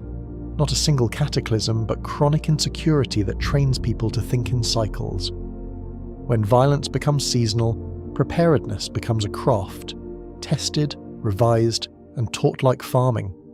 Over time, the refugee stops being an emergency improvisation and becomes a maintained asset, like a well or a granary. Empires do not need to occupy every valley to control it, because control is often a ledger rather than a garrison. They need tribute, recruits, and compliance, and they measure loyalty by deliveries that arrive on time. When compliance fails, punitive expeditions teach the lesson in public, because fear spreads faster than soldiers. In the aftermath, a village can look intact from a distance, yet be hollowed out by confiscation and debt. For civilians, that kind of force is unpredictable in timing and total inconsequence, even when it is legally justified. It can burn stores, seize animals, and take people, and it can do so with a bureaucrat's stamp. It can leave survivors alive but stripped, standing among ash that used to be winter food. The cruelty is not only the violence, but the arithmetic. How quickly a household collapses when one season's surplus is erased. Yet the threat that best fits hiding is not always total war, and that distinction matters. Total war tends to surround, destroy, and move on, because armies cannot linger without supply. Hiding works best against fast violence that cannot afford long searches, especially when the attackers fear being caught.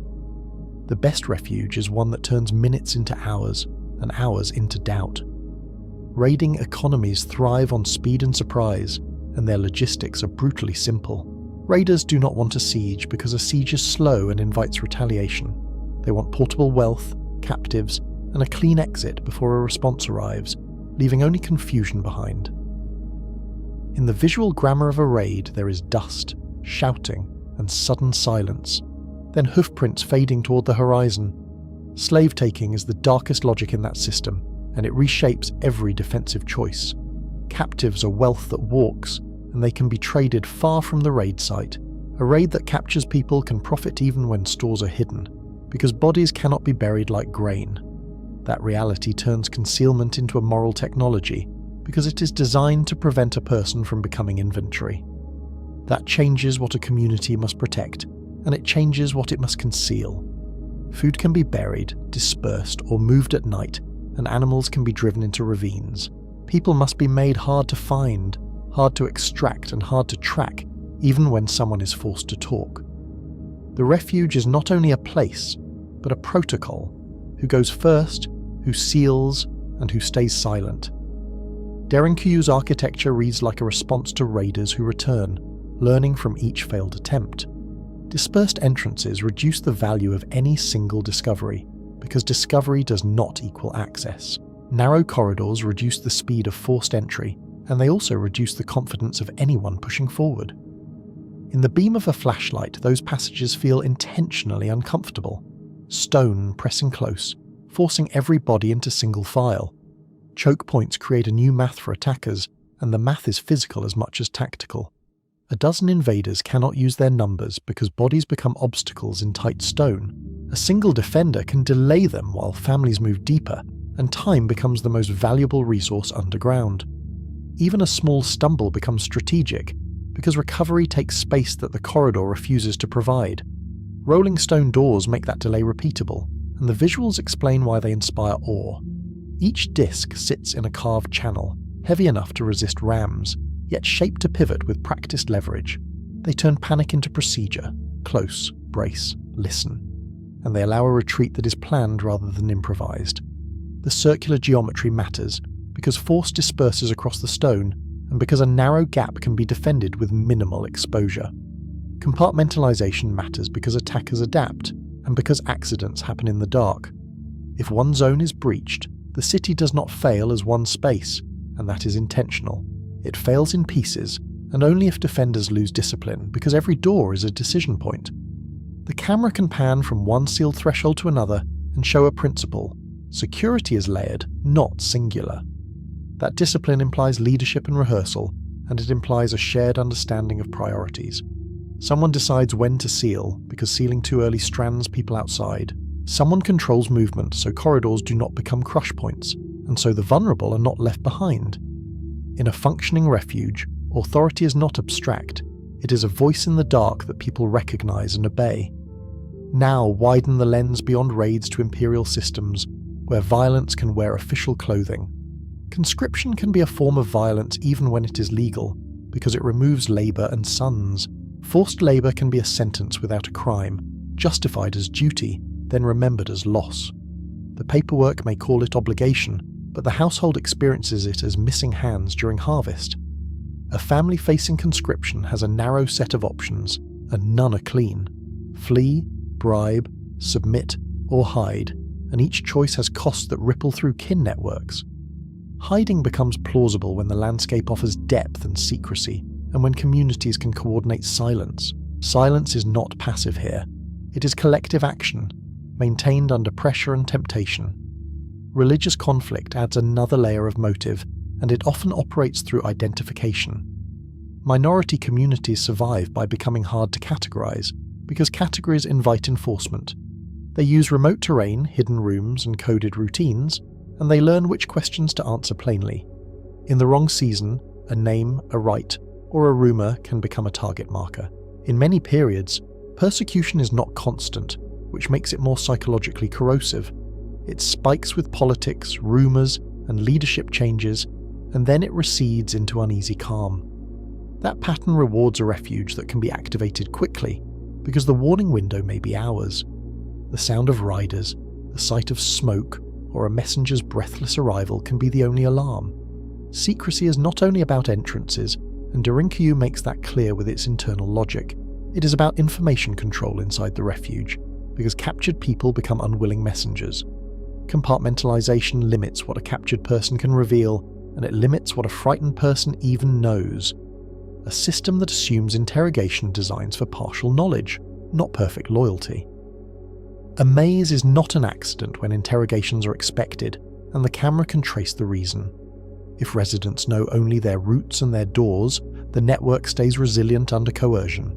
Even under threat, a person cannot describe what they have never been shown. In that sense, the city distributes security the way it distributes air, through many paths, not one.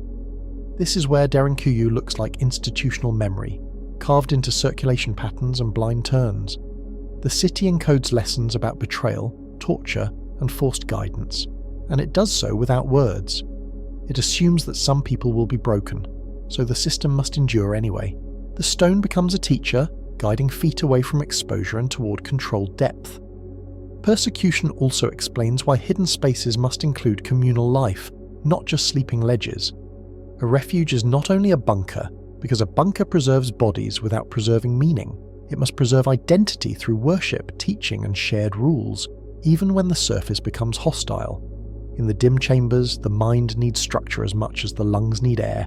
That requirement pushes scale, and it pushes complexity, because community is more than shelter. A small cave can hide a family, and it can do so in silence. A city can hide a community with its hierarchy intact, even while it disappears, and that continuity is a kind of resistance. When the camera finds larger rooms, the space feels less like hiding and more like a temporary world. Now bring the question back to siege logic.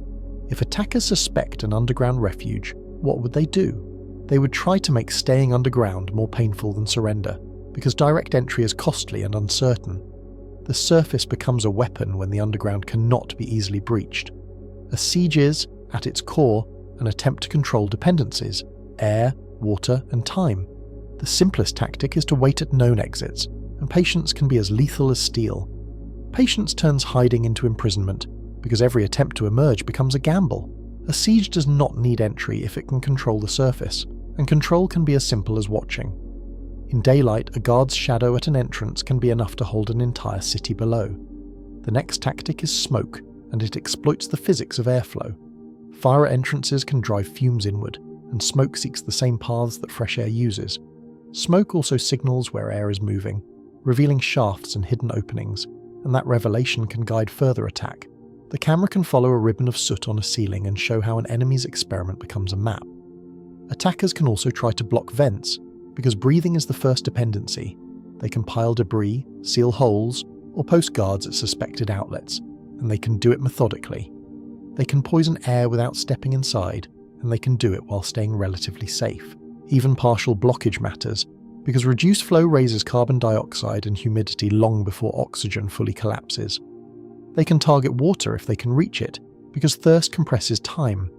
A surface wellhead can be fouled with carrion or waste, and a spring can be diverted upstream. Thirst can end resistance faster than hunger, and it can force mistakes that reveal entrances. When people are desperate, they take risks, and risk is what a siege is designed to manufacture. Derinkuyu's design answers these tactics in layered ways, and the layers are redundant by intent. Multiple entrances reduce the value of guarding one, because the defenders are not trapped by a single throat. Multiple ventilation paths reduce the value of blocking one, because air can reroute through the rock. In engineering terms, redundancy is survival. One failure does not become total failure. Protected wells inside the defensive envelope reduce the value of controlling surface water, and they change the siege equation. If a well cannot be accessed from above, poisoning becomes harder, and diversion becomes less certain. The city keeps its water behind its doors where control is local. In the cool darkness, the sound of a bucket can be both comfort and warning, because it must stay quiet. The stone doors also function as smoke management, not only as barriers to bodies. A sealed zone can be isolated from a smoky corridor, and the boundary can be monitored by smell and breath. A retreat can be staged to preserve breathable pockets, and those pockets buy time for decisions. Smoke is visible, but carbon monoxide is not, so the city's response must be cautious, not heroic. Yet sealing creates its own risk, as earlier chapters established, and the risk is measurable. Close too many doors and air becomes a timer, because carbon dioxide rises even when everything is quiet. The defenders must balance security against suffocation, and that balance shifts with population density. In plain terms, every extra person shortens the margin, and every animal shortens it further. That balance implies a command structure that understands airflow by experience, not by theory. They would know which zones breathe best when sealed, and which passages act like lungs. They would know which shafts must never be blocked, and which rooms should never host fires. The camera can linger on a vertical shaft and make it feel like anatomy, stone turned into respiration. Attackers might try to force that balance to fail, and they could do it without ever seeing a defender. They could light fires repeatedly to exhaust defenders, turning rest into constant vigilance. They could probe for weak points and listen for movement, because sound can betray life.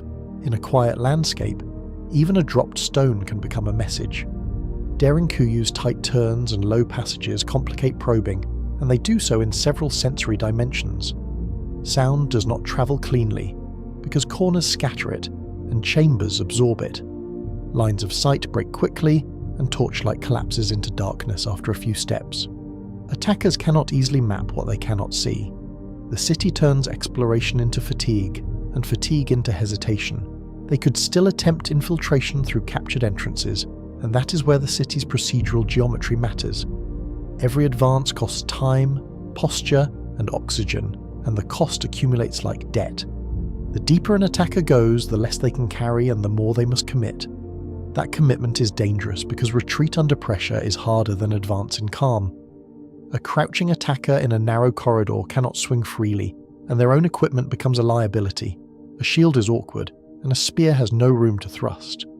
A torch consumes air and announces position, and the flame itself becomes a countdown in a sealed space. Even armor becomes a trap because it scrapes stone and turns stealth into noise. Defenders can fight with minimal exposure, and the environment multiplies small advantages. They can use darkness, height changes, and choke points, and they can withdraw before contact becomes lethal. They can retreat behind doors that cannot be easily pulled open, and they can do it without breaking formation. In the best case, they do not win by killing. They win by delaying until the surface threat moves on. But the central question is endurance, not tactics, because tactics only matter if time is available. Could people stay down for weeks or months, with children crying and animals breathing? The engineering suggests it was intended, but intention is not proof, and the body has strict requirements. The camera can hold on a long corridor and ask, quietly, how long a community can live inside a breath. Start with food and water, because they set the outer boundary of survival. Grain stores scale well if they are protected from damp, and tough, stable temperature helps slow spoilage. Water access scales only if wells and shafts stay functional, and if drawing water does not expose the city's position. Even then, calories must be rationed with a planner's discipline, because appetite does not negotiate with fear. A long stay also requires sanitation discipline, and this is where many refuges fail. Waste must be separated from living areas, and it must be managed to avoid contaminating water. Illness must be contained, because disease can force surrender without an enemy entering, and because treatment options are limited. In confined air, a cough is not only a symptom, it is a threat to secrecy and morale. Ventilation is the hardest constraint under siege, and it becomes harder as population rises. Thousands of breaths and animal respiration load the air with carbon dioxide and humidity. Cooking and lighting add smoke and carbon monoxide, and even small fires can tip conditions from tolerable to dangerous. The science is blunt. As CO2 rises, thinking slows, panic rises, and coordination breaks. So long stays require strict rules about fire, and those rules would be enforced with social pressure. Cooking must be limited and placed near reliable airflow, where smoke can be carried away. Light must be rationed because it consumes oxygen, and because darkness is safer when silence matters. In a refuge, comfort becomes a luxury that competes with survival, and survival usually wins. Long stays also require quiet governance, because scarcity tests trust before it tests calories. Rationing must be enforced without collapse of legitimacy, and leaders must be believed when they say, not yet. Movement must be scheduled so corridors do not jam, and so airways are not clogged by crowds. A refuge functions like a ship at sea. Order keeps it afloat, even when nobody can see land. Children must be managed because noise and wandering are risks, and because fear spreads through them first. Animals must be controlled because they consume air and create waste, and because panic can stampede in tight spaces. Every extra body changes the math, and every decision becomes collective. The camera can find hoof marks and worn ledges, and suddenly the city feels inhabited again. This is where engineering meets history, and where the city becomes a social document. A community that expects raids builds storage and wells, because raids are short and hunger is avoidable. A community that expects sieges builds routines, roles and punishments for rule breaking, because order is the real infrastructure. The stone tells us not only what they feared, but what they believed about human behavior under stress. Derinkuyu's scale implies that these routines were not theoretical, and the implication is unsettling. They were practiced enough to be reliable under panic, and practiced enough to be remembered across generations. The city is built for coordinated behavior, not individual heroics, and that coordination is the hidden technology. In the silence, you can almost hear the remembered instructions. Walk, don't run, speak low, keep moving. Now test the historical fit because the plateau's timeline is long and crowded. Anatolia saw Hittite power, Phrygian shifts, Persian administration, Hellenistic competition, Roman order, and Byzantine strain. and each era carried its own frontier anxieties. Later came Arab-Byzantine frontier warfare, Seljuk expansion, and Mongol shockwaves, and the routes remained the same even as banners changed. Each transition reopens the same question: who controls the road, and what happens to those who live beside it? The details vary across centuries, but the pattern repeats, and repetition is what builds institutions. Borderlands harden, then fracture, and the fracture lines often follow trade arteries. Armies pass through, and civilians pay the cost because they cannot relocate as quickly as strategy can. Even when the fighting is far away, requisitions and rumours travel ahead of it. Even when an empire brings stability, it concentrates value along roads, and concentration attracts predators. Stability can increase raiding incentives because there is more to steal, and because markets make stolen goods easier to sell.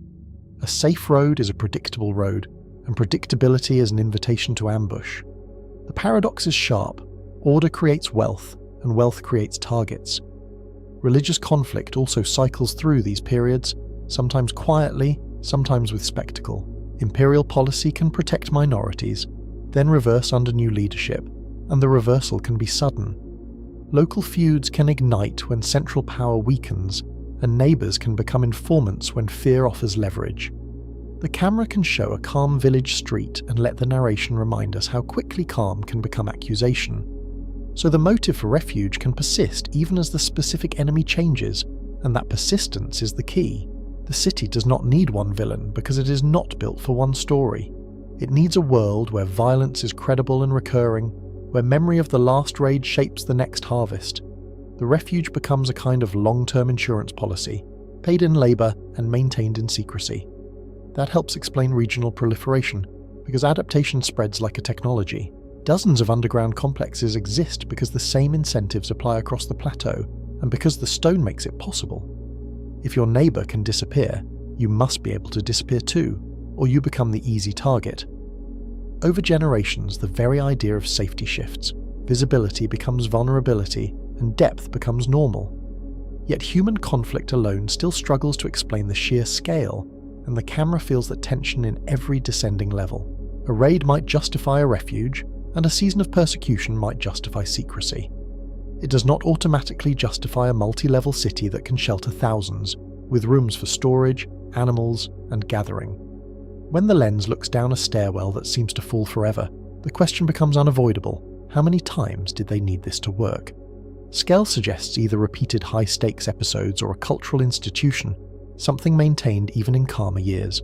It suggests a community that invested surplus labour into invisibility, carving security instead of monuments. It suggests fear that became normal and normality that became architecture. In that choice, there is a quiet philosophy. Survival is the monument and anonymity is the triumph. So we hold two truths at once, because both are supported by what we see. Human threats explain the defences in detail, and they explain why the city is segmented and defensible. They explain doors, choke points, and compartmentalization as answers to real tactics, and they explain why secrecy is built into circulation. The city reads like a manual written in stone, and every page is a lesson paid for by someone's loss. But the long-built lifeboat still feels oversized for any single political cycle, and that is the lingering mystery. The city looks like it was designed for a world where danger is not occasional, and where warnings arrive too late. Danger is expected, like weather, and the expectation is carved into every threshold. Standing in those chambers, you can feel how expectation becomes habit, and habit becomes infrastructure. That expectation could come from human violence that never fully ends, and from institutions that never fully protect. It could also be amplified by something that makes surface life periodically unlivable, because hardship sharpens competition. When scarcity rises, raids rise, and the line between soldier and bandit blurs. In that blur, law becomes a costume, and survival becomes the only consistent policy. This is the pivot point for the series' central question, and it sits beneath our feet. What prolonged, credible threat or set of threats made underground living a rational investment across generations? What kind of world convinces people that the best place to preserve a community is inside the earth? And what does it do to a society year after year when safety is measured in meters of stone overhead? If conflict is only part of the answer, we must widen the lens. Next, we follow the pressure that does not carry swords and that does not negotiate. We follow climate, environment, and the slow disasters that make humans turn on each other, because fear has more than one source. The same roads that carry armies also carry drought's consequences: migration, hunger, and the politics of blame. Derinkuyu remains what it has been since that wall opened, and the final images should hold that stillness. Not a relic of a single nightmare, but a long-built lifeboat, maintained by people who planned for recurrence. It is proof that predictable danger can carve civilization into stone, and that memory can be engineered to survive. In the last shot, the darkness is not empty. It is full of planning and full of names we will never know.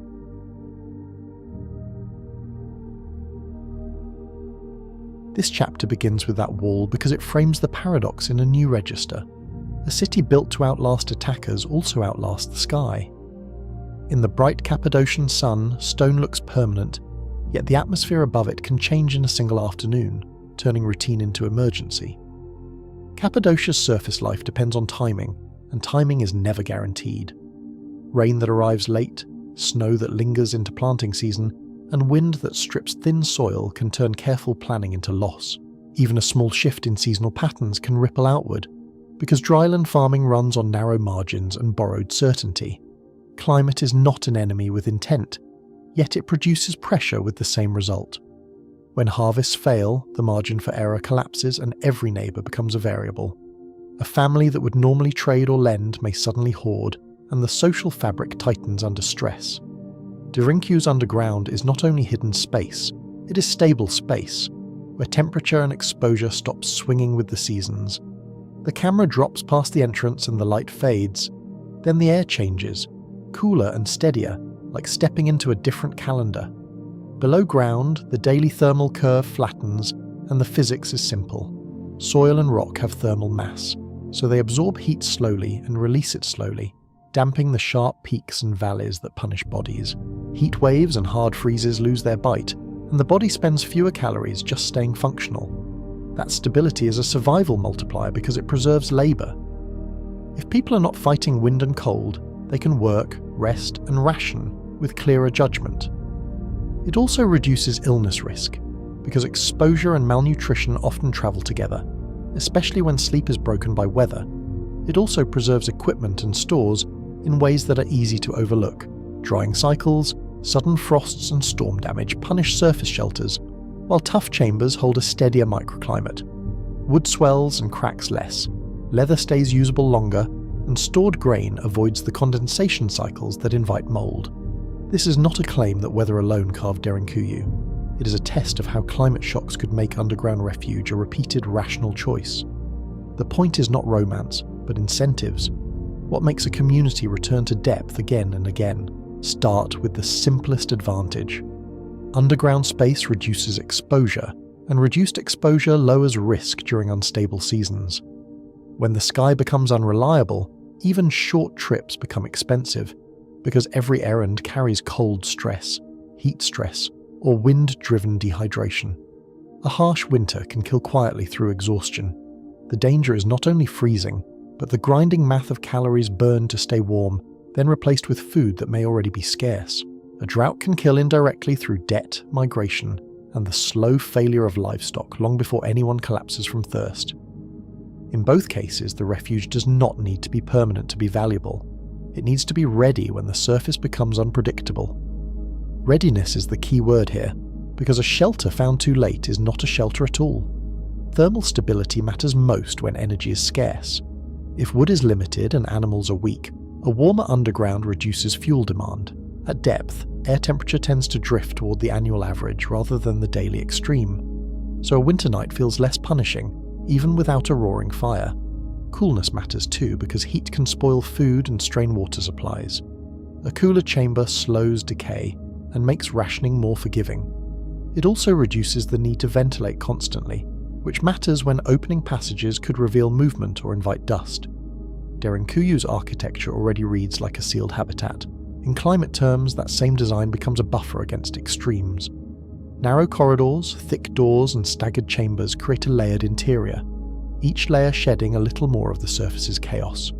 Ventilation shafts that act like lungs also regulate humidity and heat. Airflow is not only for oxygen, it is for keeping stores usable. Warm air rises, cool air sinks, and vertical shafts can create gentle convection, an invisible circulation that keeps pockets from stagnating. When you look up those shafts, the view is a thin cylinder of darkness. The sound changes too. Footsteps soften, voices dampen, and the space feels engineered to hold life quietly. In a storm, that quiet becomes a kind of armor. Now shift from comfort to food security, because hunger is the fastest amplifier of conflict. When yields drop, stored calories become the real battlefield. The struggle is not abstract because grain is time, weeks of survival packed into a dry, measurable form. Underground storage is older than Derinkuyu, and it appears wherever farming meets uncertainty. Pits, cellars, and buried jars show up across agrarian worlds because they extend the life of grain. The principle is consistent: reduce temperature swings, reduce moisture, and reduce pests. Grain wants cool, dry, and stable conditions. Underground chambers provide those conditions more reliably than surface barns in volatile weather. In practical terms, stable conditions slow insect development, reduce fungal growth, and limit the condensation that can turn a storehouse into rot. They also provide concealment. A hidden granary is harder to seize, and it can keep a community alive after a raid or a fire. Concealment is not only about enemies, because it also protects against opportunistic theft when hunger spreads through the region. Fire is a climate-linked risk as well as a human one. Drought dries roofs and fields, and one spark can erase a year of stored labour. In a windy landscape, flame moves like a predator, jumping gaps and turning a village into ash in minutes. Below ground, fire spreads differently, and it can be compartmentalised. Stone does not burn, and sealed doors can isolate smoke and heat. Even when fire is used for cooking or light, its hazards are more controllable in chambers designed to separate and contain. The city's compartmentalisation, built for defence, doubles as disaster management. A damaged zone can be abandoned without losing the whole reserve. That design choice matters in a crisis, because one mistake should not doom every family at once. Theft changes under scarcity. When everyone is short, opportunism rises, and even small stores become targets. A surface granary advertises itself because it must be accessible, visible, and frequently visited. An underground store can be distributed, sealed, and known only to those with a role. The camera lingers on doorways and side rooms, spaces that look ordinary until you imagine them packed with jars, sacks, and the careful inventory of survival. That secrecy is a form of insurance. It reduces the chance that one betrayal, one forced confession, or one lucky search ends survival. It also spreads risk, because multiple caches mean one loss does not equal total collapse. Food storage also explains why refuge space must be large. A short hideout protects bodies for days, but a city protects calories for seasons. The scale implies planning for duration, not simply panic, and that is a different kind of intelligence. Now add animals, because animals are both wealth and risk. They consume air and water, yet they also preserve mobility, traction, and breeding stock. In agrarian economies, animals are not only food, but engines, pulling ploughs, turning mills, and carrying goods. In a bad year, losing animals can be permanent poverty. Protecting them underground can be the difference between recovery and collapse. Even a small surviving herd can restart a farm, while a total loss can push families into dependency for years. So the underground becomes a bank. Grain is the currency, animals are the capital, and chambers are the vaults. The metaphor holds because the goal is continuity, keeping productive capacity intact until the surface becomes livable again. Next, water becomes the decisive constraint, especially during drought cycles. Food can be stretched, but water sets a hard timer. Dehydration does not negotiate, and it forces movement, often into danger. Surface water is seasonal and visible. In dry years, springs shrink, streams vanish, and wells become crowded points of conflict. The landscape itself becomes a map of desperation, with paths converging where the last reliable water remains. A protected well inside the defensive envelope changes the equation. It reduces exposure and reduces the leverage of anyone controlling the surface. If a community can draw water without emerging, it can wait out both weather and violence. That waiting power is strategic, not merely comfortable. It changes bargaining positions because endurance can decide outcomes without a single battle. The longer you can stay hidden and hydrated, the more the surface threat must spend time, labour and attention. Protected wells matter even when there is no siege. During drought, the walk to water is longer, riskier and more contested. A long walk also burns calories, and those calories must be replaced from stores that may already be shrinking. When water sources are contested, violence follows predictable lines. People fight where the water is, and the water becomes a political boundary. A spring can become a checkpoint, a toll booth, or a trap, depending on who arrives first and who arrives armed. Derinkuyu's internal wells suggest planners who understood that boundary. They treated water as an asset that must be defended like a gate. The engineering is also a statement of priorities because digging deep is expensive, and expense reveals what a community fears most. Deep water sources also resist contamination. A surface wellhead can be fouled, but a deeper internal draw point is harder to reach and harder to poison. Even without malice, surface water is vulnerable to animal waste and runoff after storms, problems that intensify when sanitation collapses under stress. This is where climate pressure and human pressure begin to merge. Drought does not swing a sword, but it sharpens the swords already present. Scarcity turns ordinary disputes into existential ones, and it rewards whoever can control access. Now we build a cascade model because the city's scale implies compounded motives. One stressor rarely sustains multi-century investment, but stacked stressors can. When pressures overlap, they do not add neatly, they multiply. Climate stress reduces yields and weakens households. Scarcity increases debt, migration and resentment, and those social shifts increase the probability of raids. A hungry region produces more displaced people, more desperation, and more incentives to take rather than trade. Raids then destroy what little surplus remains. That destruction makes the next drought deadlier, and the cycle tightens like a ratchet. Each turn leaves fewer tools, fewer animals, and fewer stored calories to buffer the next shock. In that ratchet, underground refuge becomes rational even if it is costly. It protects people during violence and protects reserves between episodes.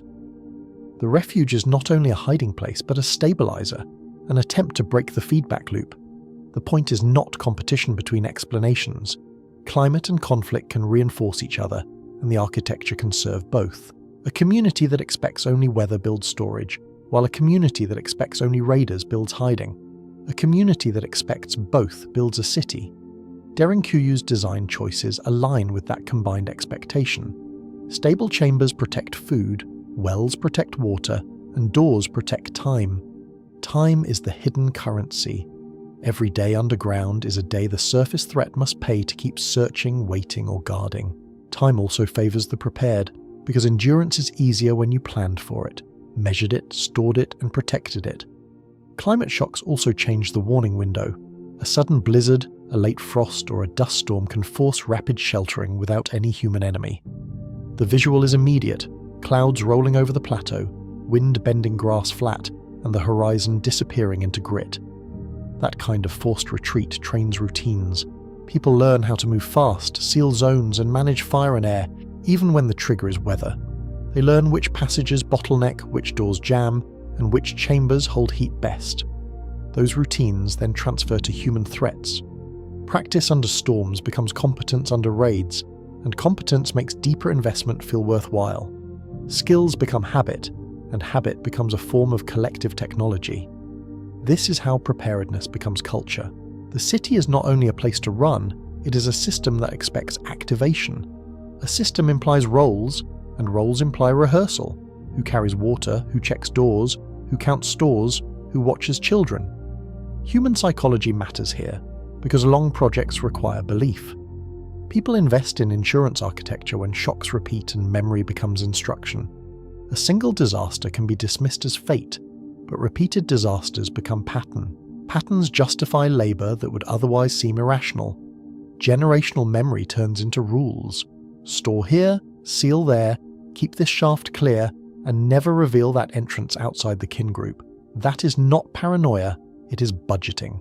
The community is allocating time and calories toward a future emergency that feels statistically inevitable. In modern terms, they are managing risk with infrastructure, except the infrastructure is carved into living rock. Derinkuyu's maintenance burden supports that reading. Shafts must be cleared, doors must roll, wells must stay clean and routes must remain known. Maintenance is the quiet proof that the threat was recurring, because neglected systems fail exactly when needed most. People do not maintain a lifeboat they never expect to launch. They also do not teach children a map they will never use. The persistence of the system implies a persistence of anxiety and a persistence of reason. Now we add archaeological caution, because climate claims need evidence. We can propose mechanisms, but we must ask what the ground can actually confirm. The Earth keeps records, but it keeps them in fragments, and interpretation requires humility. Pollen records can show shifts in vegetation and farming intensity. A rise in drought-tolerant species or a decline in cereals can indicate stress. Because pollen travels and settles in layers, it can act like a long-term ledger of what grew nearby. Lake cores and sediment layers can track wet and dry cycles. Dust peaks, charcoal layers, and erosion signals can mark periods of instability. A darker band might suggest more organic growth in wetter years, while a lighter, dustier layer can hint at aridity in exposed soil. Isotopes in animal teeth and human bones can reflect diet and water sources.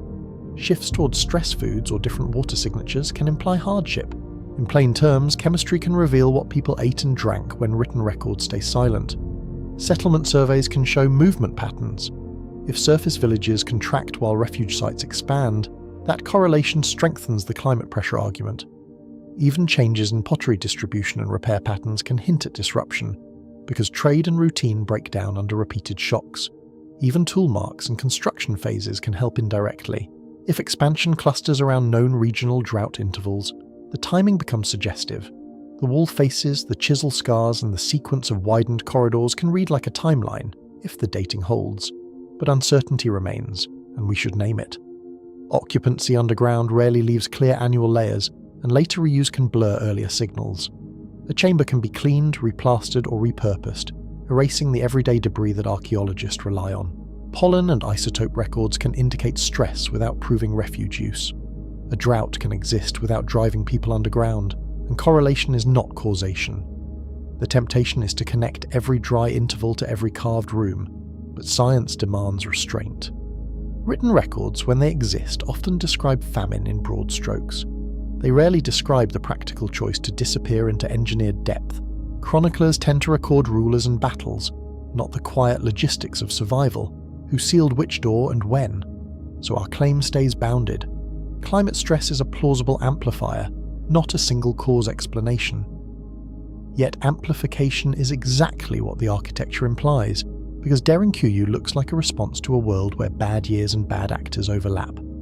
In that overlap, underground stability becomes more than comfort. It becomes a strategic reserve of breathable air, drinkable water, and protected calories. The city holds not just bodies, but options, ways to delay decisions until better information arrives. Now connect back to the central question, because the stakes rise here. What prolonged, credible threat could justify this scale, and why did it persist? The answer may be less dramatic than a single invasion, and more relentless than any one war. A climate-shocked landscape produces prolonged vulnerability. It stretches recovery time, increases dependence on stored food, and makes each raid more catastrophic. When surplus disappears, a raid is no longer a setback, it is a death sentence. That makes the threat credible across generations. Even if attackers change, the underlying scarcity keeps producing incentives for violence and concealment. The names of enemies may shift, but the logic of desperation stays familiar. Derinkuyu then becomes a long-built lifeboat in a predictable sea. The sea is not only armies, it is the recurring failure of the surface to guarantee safety. The question becomes unavoidable. If the sky cannot be trusted, where do you place your future? We can also reframe the city's depth as a hedge against duration. Short shelters answer short storms, but deep systems answer long winters and long sieges. The deeper the refuge, the more stable the temperature, and the less the surface can impose its mood. Depth also reduces detection, and reduces the chance that surface fires or collapses reach the core. It dampens sound, hides smoke, and makes the city harder to map from above. In that sense, depth is a technology of uncertainty, an attempt to survive without knowing how long the crisis will last. So depth is not only defense against people, it is defense against variability itself, a way to step out of the surface's volatility. The underground does not remove risk, but it reshapes it into something measurable and manageable. Now we pivot to the regional scale, because one city does not solve a regional problem. If climate stress and conflict are cyclical, communities need options and redundancy. A single refuge can become crowded, compromised, or simply too far when the storm arrives. Across Cappadocia, Derinkuyu is not unique. Multiple underground complexes suggest shared knowledge, shared fear, and a strategy that exceeds one settlement. The landscape becomes a quilt of hidden depth, stitched together by common experience and repeated necessity. That network logic fits both human and non-human pressures. When one area is dry, another may hold water, and tunnels can redistribute people and supplies. Even without constant travel, the mere possibility of movement changes planning, because it creates alternatives. It also fits the psychology of insurance. A single refuge can be compromised, but a network can absorb failure and still preserve the community. Redundancy is not waste when the stakes are survival, and the rock itself becomes the archive of that lesson. This is the transition into the next chapter's investigation. We move from one city's design to a regional system of cities, tunnels, and coordinated survival. The camera pulls back from the entrance, and the plateau looks ordinary again until you remember what lies beneath. Derinkuyu remains a warning left for the future. When danger becomes predictable, humans do not only fight, they engineer permanence into stone. And when the sky turns hostile, the most radical act may be to build a world that does not need it.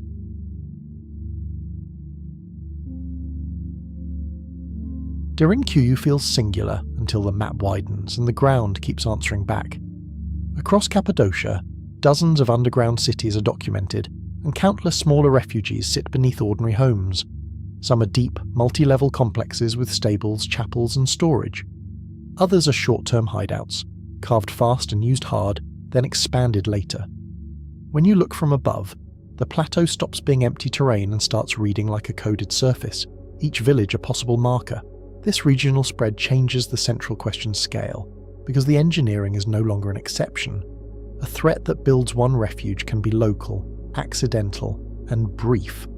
A threat that builds many refugees implies repetition, shared learning, and coordination across communities. The paradox deepens because the labour was not concentrated in one place. It was distributed across valleys, villages, and generations that kept choosing the same solution. That repeated choice is the real artifact, more revealing than any single chamber. Start with the survey, because the pattern is the evidence. Derinkuyu sits among known sites like Kaymakli, Oskonak, Tatlarin, Mazur, and smaller complexes scattered through the tuff.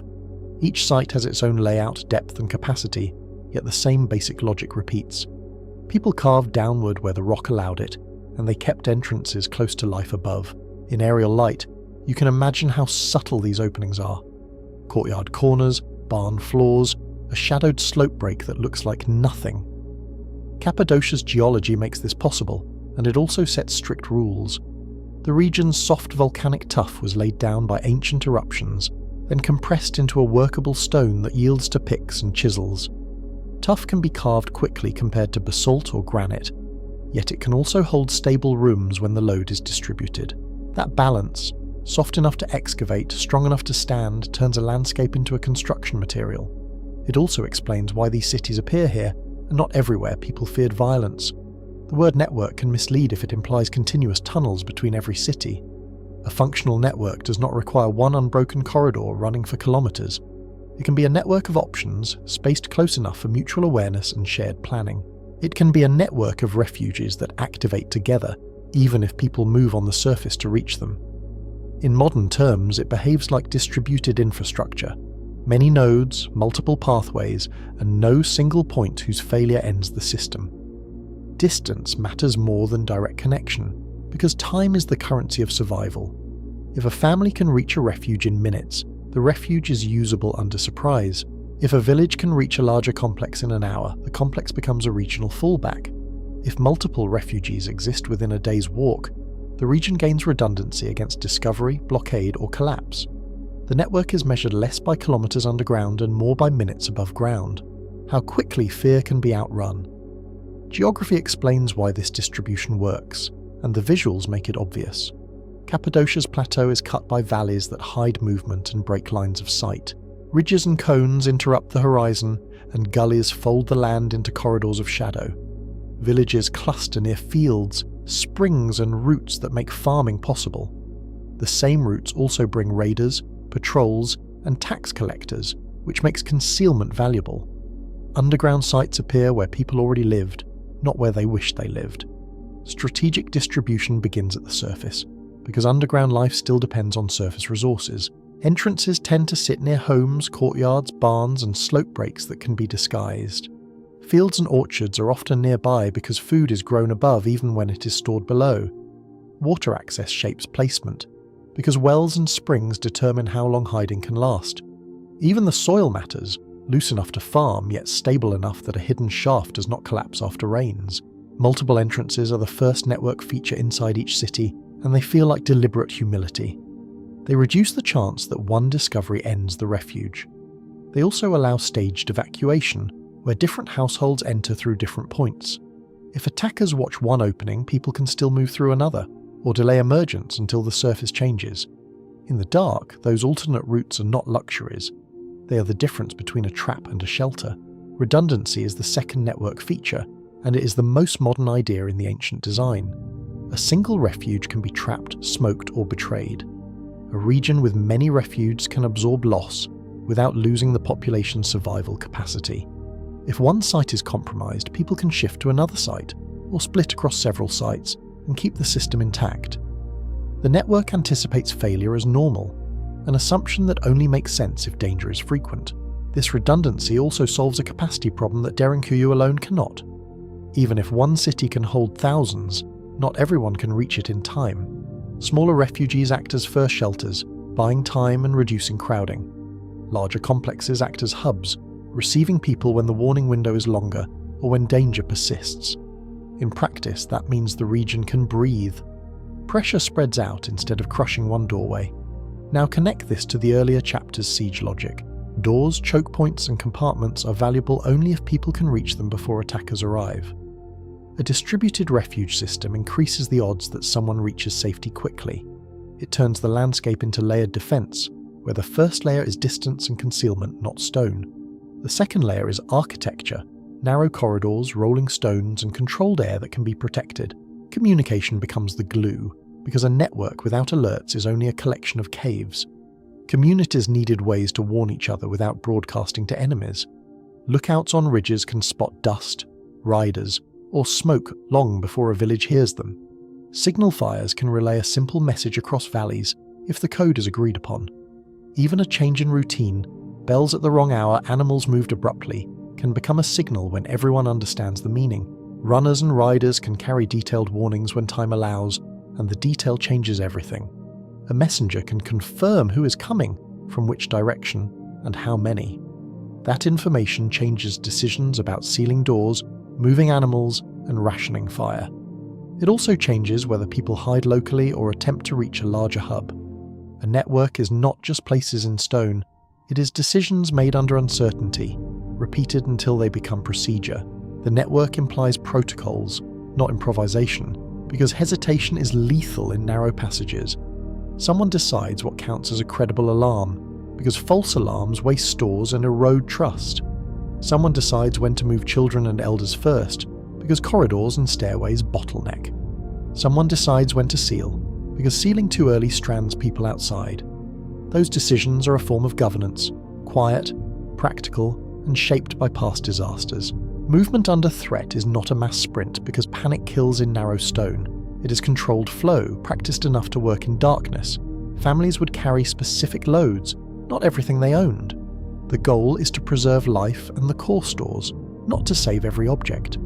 You can picture the choreography: hands on walls, whispered counts, the scrape of sandals, and the heavy pause as a stone door is rolled into place. A regional system also allows staged retreat, which is a subtle but powerful advantage. People can hide in small refuges during the first shock, then relocate when the surface quiets.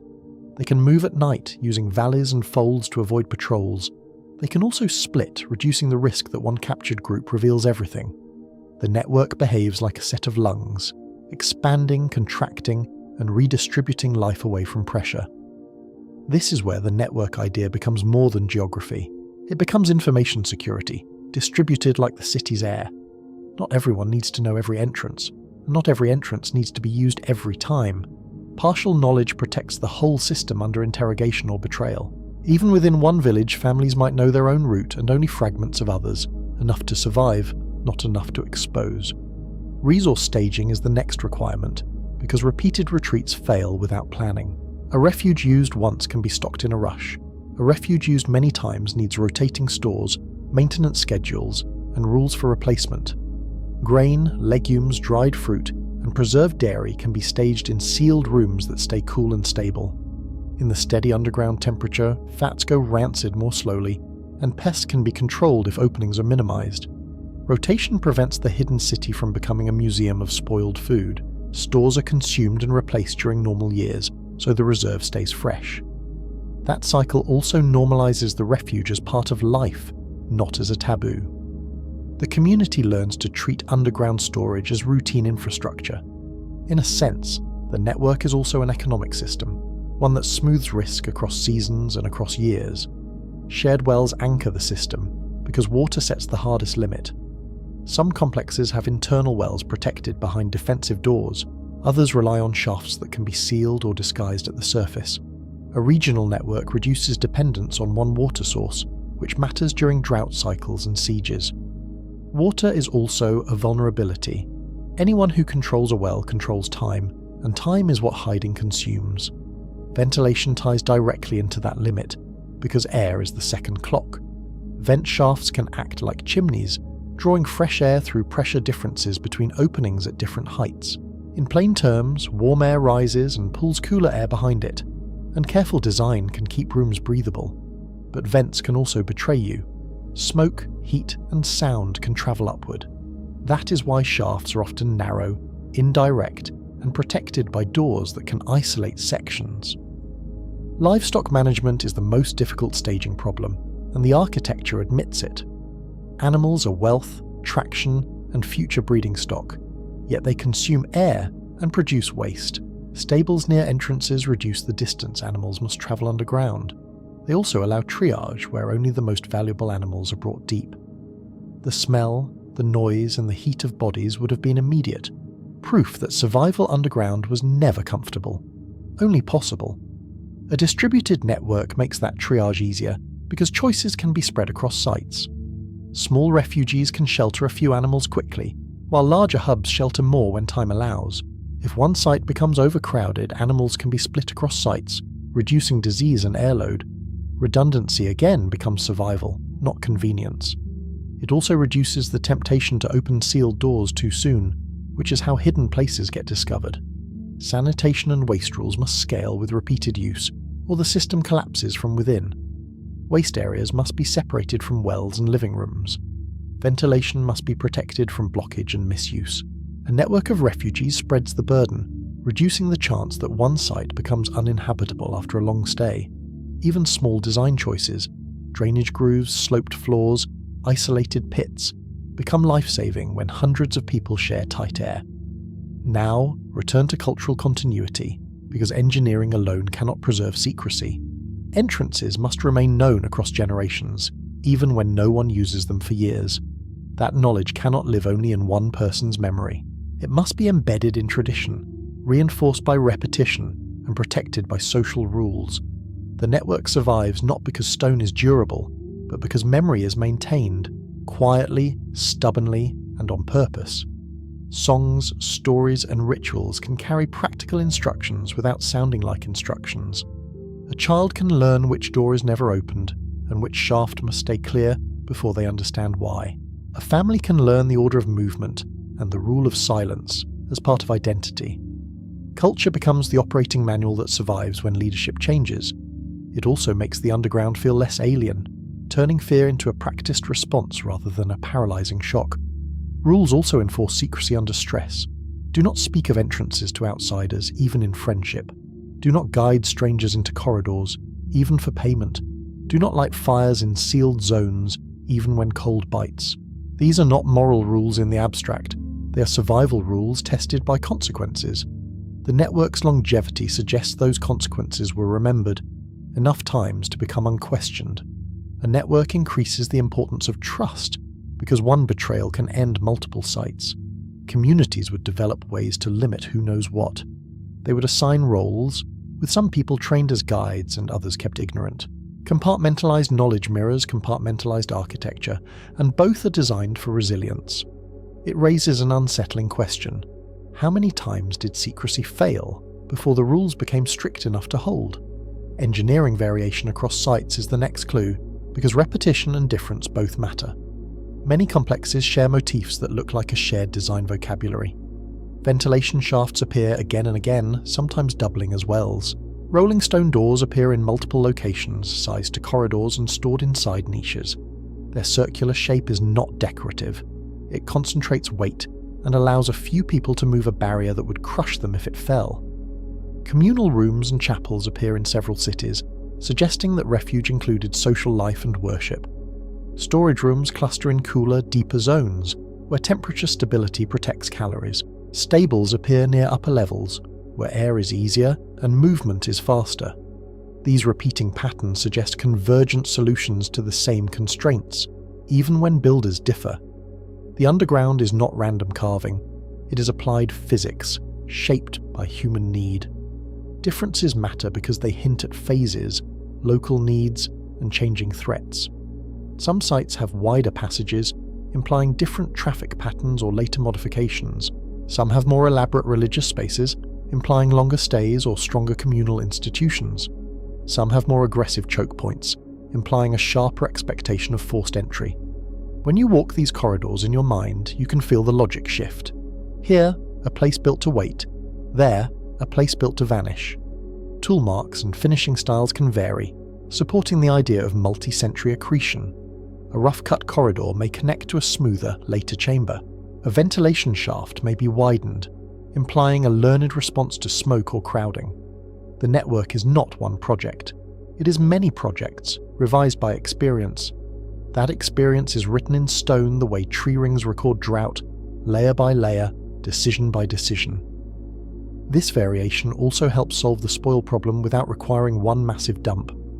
If excavation happened gradually across many sites, spoil could be dispersed into fields, construction, and erosion channels over centuries.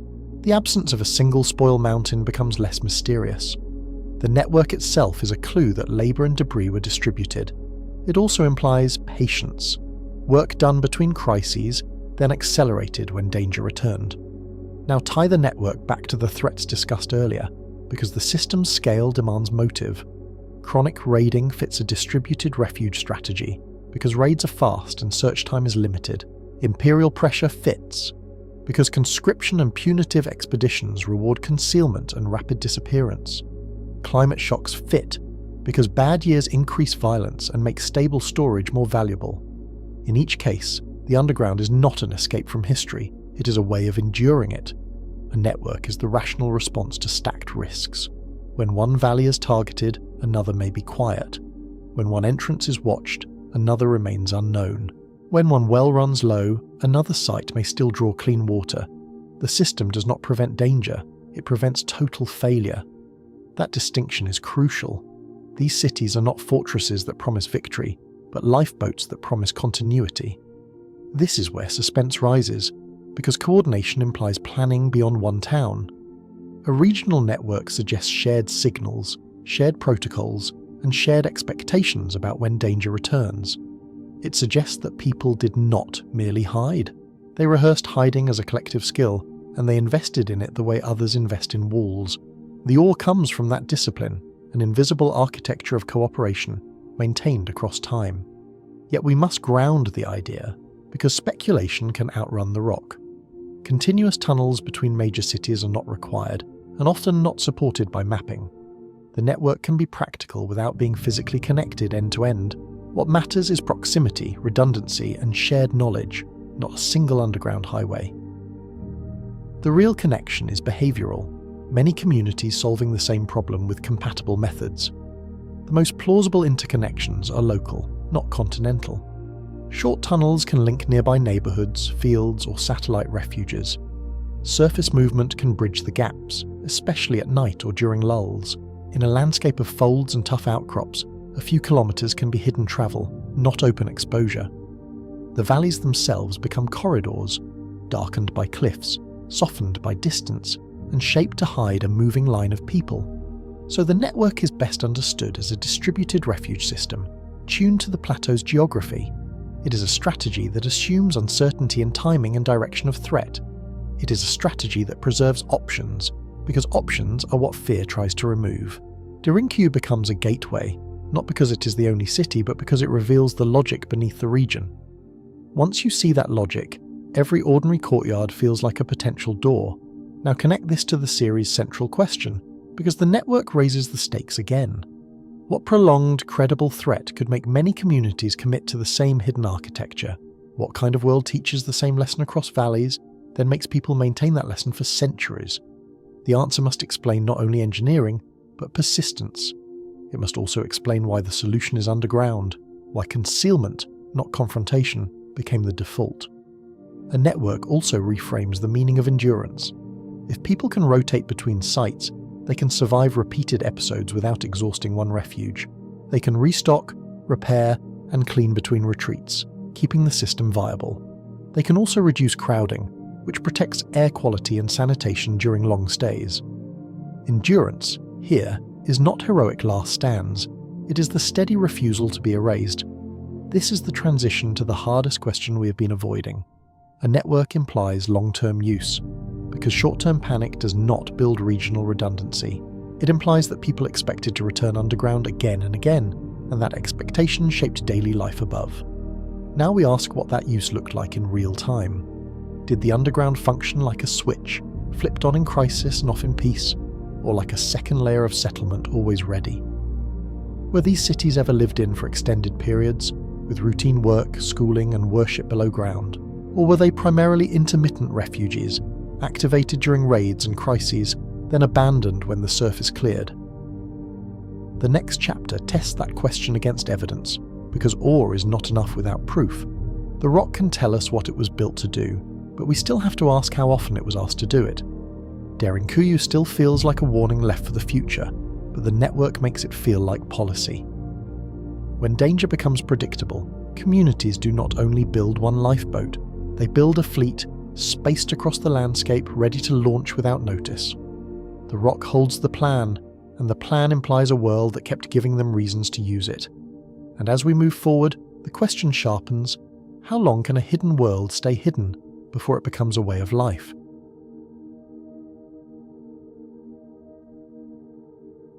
We have mapped the shaft, the doors, and the network across the plateau. Now we test the claim that matters most, because it turns engineering into lived reality. Could thousands endure here, not for hours, but for weeks or months? Start with the number that keeps returning in guidebooks and headlines. 20,000 sounds like a permanent underground metropolis. Streets, families, and normal time continuing below ground. The rock suggests something different, because capacity is not the same as sustained occupancy. Capacity is a peak load, like a lifeboat rating in a storm. It counts every chamber that can hold bodies, animals, and stores for a short interval. Sustained occupancy depends on air quality, water draw, waste removal, and social stability. It also depends on something harder to quantify: how long people can tolerate deprivation without breaking routine. Derinkuyu's rooms are numerous, but many are small and task-specific. Storage rooms can be packed with jars, not people, and stables can hold animals only briefly. If every space becomes sleeping space, the city loses the functions that keep it habitable. Even the corridors matter because they become circulation arteries when rooms are crowded.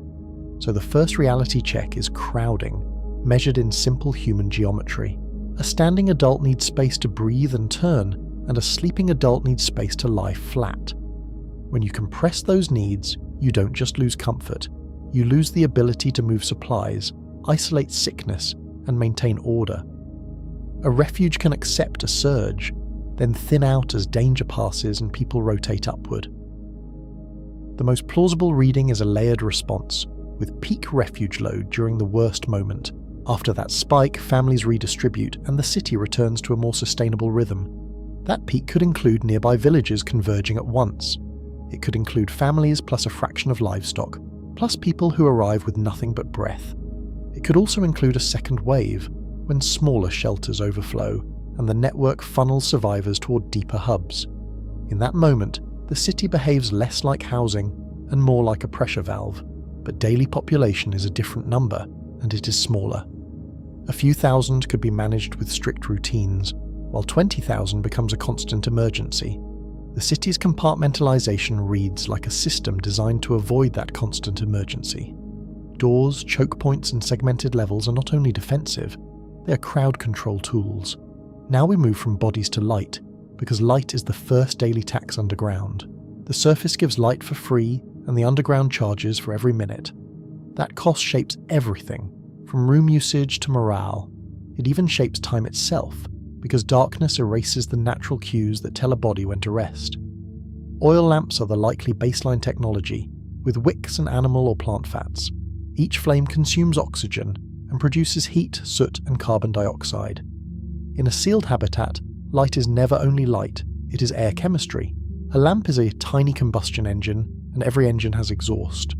The chemistry is simple, but the consequences are not. Burning oil converts oxygen into carbon dioxide and water vapor, and incomplete combustion adds carbon monoxide and fine particulates. Those particles lodge in lungs and eyes, making every breath feel slightly abrasive. In plain terms, the brighter you live, the more you pay in air. Soot is the visible receipt of that trade. It coats ceilings, darkens corners, and irritates lungs, and it also records where people actually spent time. If a chamber is clean, it may have been storage, not living space. If a ceiling is blackened, it becomes a historical document written in smoke. The city's design implies light zoning.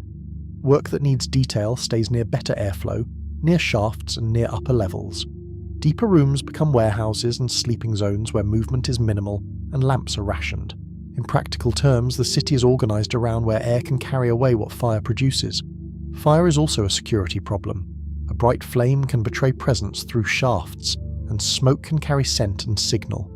Even if enemies cannot see the flame, they can sometimes smell the byproducts above. A single careless cooking fire can announce a hidden population to anyone patient enough to watch. So underground life pushes toward dim routines. People cluster tasks into short-lit windows, then return to darkness.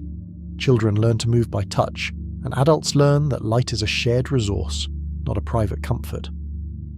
In that dimness, even small gestures become careful. Hands shield flames, footsteps soften, voices shrink. Now we add the second tax, which is energy beyond light. Cooking requires heat, and heat requires fuel, and fuel must be carried down.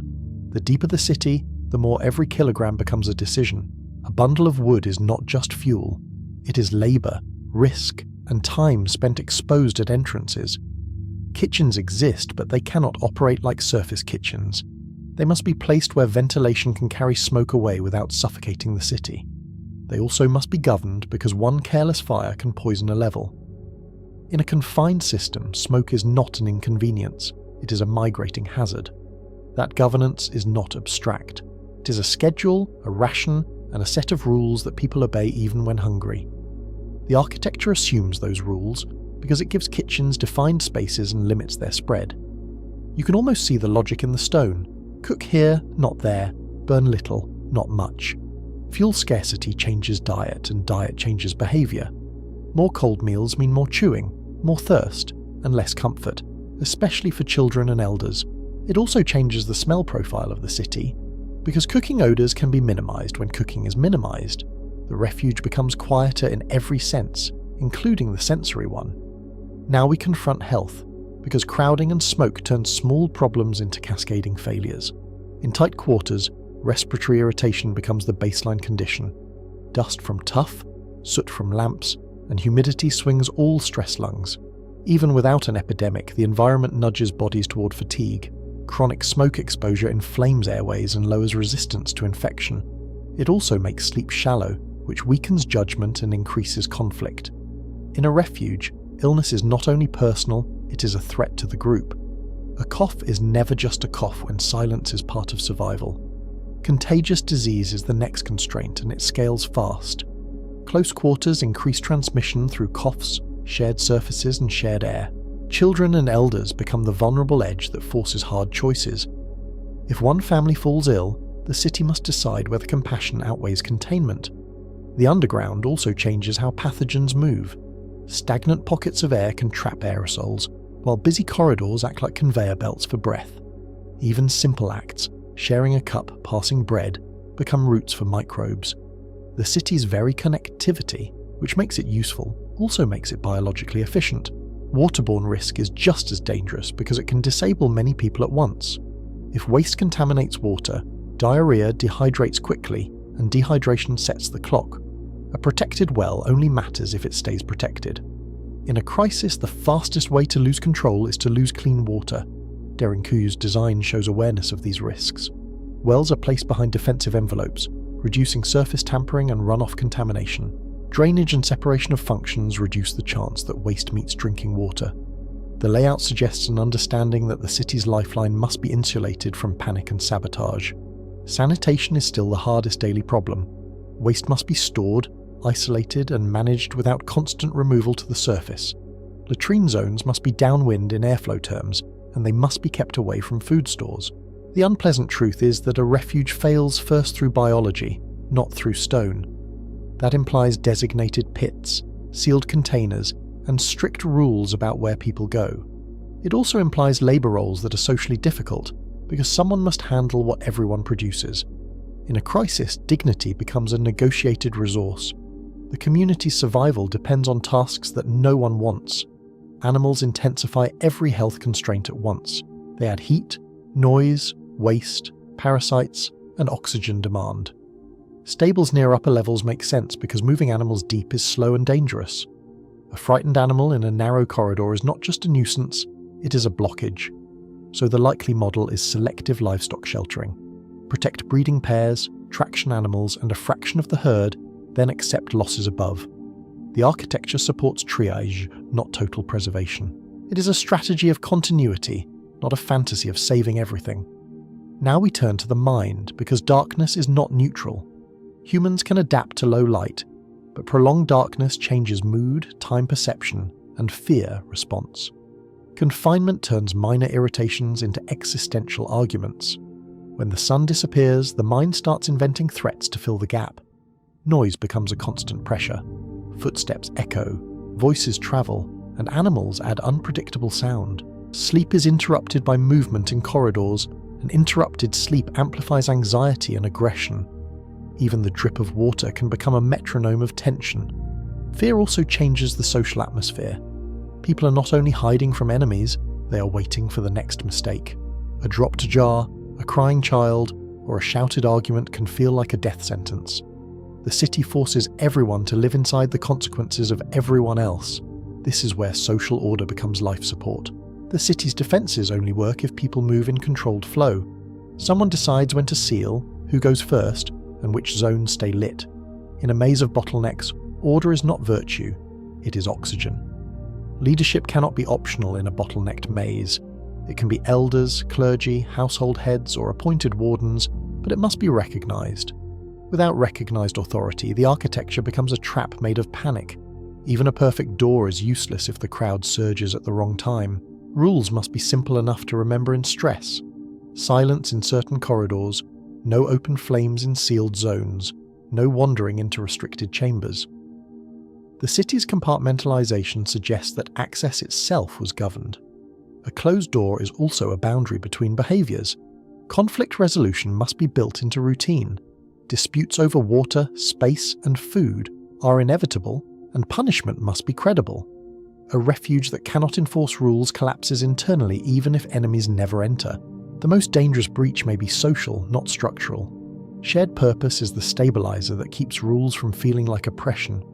If the community believes the refuge preserves children, stores, and future life, sacrifice becomes tolerable. If that belief fractures, endurance ends early. The city can hold bodies, but only purpose can hold a community together. Now we address acoustics, because sound is both physics and strategy. Narrow corridors and hard surfaces carry footsteps and amplify certain frequencies. A small group can sound like a larger one, and a large group can betray itself. The stone turns every movement into information. Secrecy requires silence discipline. If enemies are above, they may listen at openings, wells and shafts. Even if they cannot hear words, they can hear presence, and presence invites siege tactics. A patient attacker does not need to enter. Waiting can be enough. Practical measures follow from that risk. Movement is timed, not constant, and loud tasks are minimized. Children are managed, animals are kept near entrances, and doors are used to isolate noisy zones. The city becomes a set of quiet compartments, each one trying not to leak sound. Some sounds can be masked by design. Water draw can be scheduled when surface noise is higher, and cooking can be limited to times when wind covers scent and sound. Even simple habits can reduce the city's acoustic signature.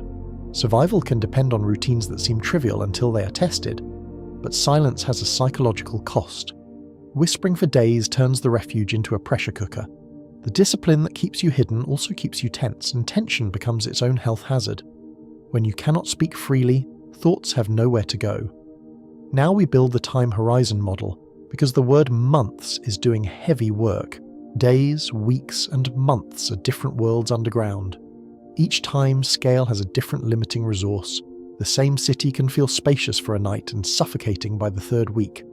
Scenario 1 is days, the classic raid. People hear riders, move fast, seal doors, and wait for the search to pass. The limiting factor is not food, it is detection and panic. In this scenario, the city is a hiding place first, and a home only by accident. In this scenario, peak capacity makes sense. You can pack people tightly if the goal is survival through a short storm. You accept discomfort because the clock is measured in nights. The city's genius here is speed, fast entry, fast sealing, and controlled silence. Scenario 2 is weeks, the campaign season. Attackers return, patrol, and pressure the region, and the surface becomes intermittently lethal. The limiting factors become air quality, sanitation, and the mental strain of constant readiness. The city must shift from sprinting to pacing, and pacing requires systems. Weeks require routine, not just hiding. Food must be cooked, water must be drawn, waste must be managed, and sickness must be isolated. The city's zoning begins to look less like architecture and more like a schedule. Every level becomes a calendar of tasks repeated until the danger lifts. Scenario 3 is months, prolonged instability with no clear end. This could be regional collapse, persecution, or repeated raids that make emergence suicidal. Now the limiting factors stack, and one failure triggers others. The city becomes an experiment in controlled deprivation, and the margin for error thins. Fuel becomes scarce first, because cooking and light consume it daily. As fuel drops, diet shifts toward cold foods, and morale drops with it. As morale drops, rule compliance weakens and conflict rises. The city can store grain, but it cannot store comfort. Air becomes the second hard limit, because more people and more lamps mean more carbon dioxide. Ventilation can keep up only if shafts remain open and zones are managed. If enemies block vents, the city must choose between secrecy and breath. That choice is not theoretical. It is felt as headache, confusion, and rising panic. Water is the third limit, because wells have draw rates and contamination risks. Even if the aquifer is stable, the act of drawing water is labour and exposure. If illness spreads, water demand rises as bodies dehydrate. The daily walk to the well becomes a ritual of survival, repeated until it breaks someone. Food is paradoxically less immediate because stored grain can last. Yet food becomes the arena for governance because rationing is political. Who gets more, who gets less, and who decides becomes the central question. Hunger turns leadership into accounting, and accounting into legitimacy. So months are possible only under strict conditions. Population must be lower than peak capacity, lighting must be rationed, and sanitation must be enforced. The city can support endurance, but it demands discipline that feels like a second siege. The enemy outside is real, but the enemy inside is fatigue. This is where myth and plausibility separate. Derinkuyu does not need to be a permanent underground civilization to be extraordinary. It needs to be a repeatedly activated system that can absorb thousands at peak, then stabilize at a lower load. The difference is subtle on paper, but enormous in lived experience. The evidence aligns with that interpretation. Compartmentalization allows sections to be closed to reduce air demand and noise. Multiple entrances allow staggered movement and reduce crowding at any single choke point. In effect, the city can be resized, expanded in crisis, contracted in endurance. Ventilation shafts allow survival, but they also impose behaviour. People must avoid smoke-heavy fires, keep shafts clear, and accept cold meals when necessary. The city's lungs work only if the community cooperates with them. A shaft is not just a hole to the surface, it is a rule written in stone. Historical context sharpens this logic. Central Anatolia sits on crossroads that have seen empires rise, fracture, and fight over routes and taxes. When authority weakens, raiding becomes a business model, and villages become targets. In such landscapes, hiding is not paranoia. It is strategy learned over generations. Now we place the viewer inside the lived experience, because engineering becomes real in the senses. The air is cool, but it is not fresh in crowded zones. The smell is oil, animals, damp stone, and human breath. In narrow passages, that smell thickens, then thins again near a shaft, like the city inhaling. The sound is muffled movement and distant echoes, punctuated by sudden loudness. A cough travels farther than you expect, and a dropped pot becomes a crisis. You learn to listen for footsteps that are not yours. In the dark, sound becomes a kind of sight, and everyone becomes alert. The darkness is not cinematic, it is practical. It hides faces, blurs time, and makes every corridor feel longer. It also makes authority harder, because you cannot see who is watching. A whispered instruction can be missed, and a rumour can travel faster than a lamp. In that environment, governance becomes the difference between refuge and tomb. Someone tracks stores, assigns sleeping spaces, and enforces quiet. Someone decides when to risk opening a door to vent smoke. Someone mediates disputes before they become violence, because violence is loud, and loud is deadly. Those decisions are made under uncertainty, with lives as the price of error. Seal too early and you strand people outside. Seal too late and you invite pursuit into the maze. Every choice is a wager placed with incomplete information, and the stone remembers none of your reasons. This is the climax logic of the entire series.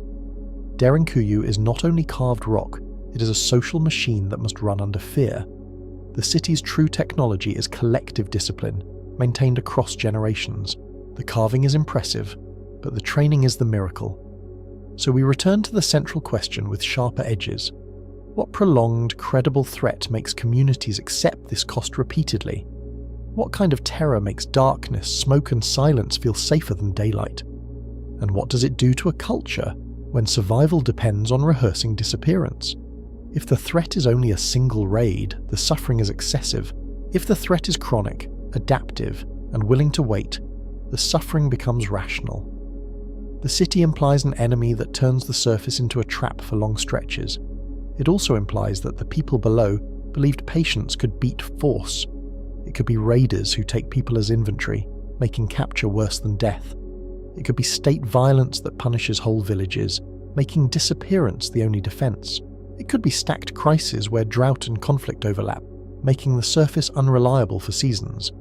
The city does not name the threat, but it describes the shape of fear.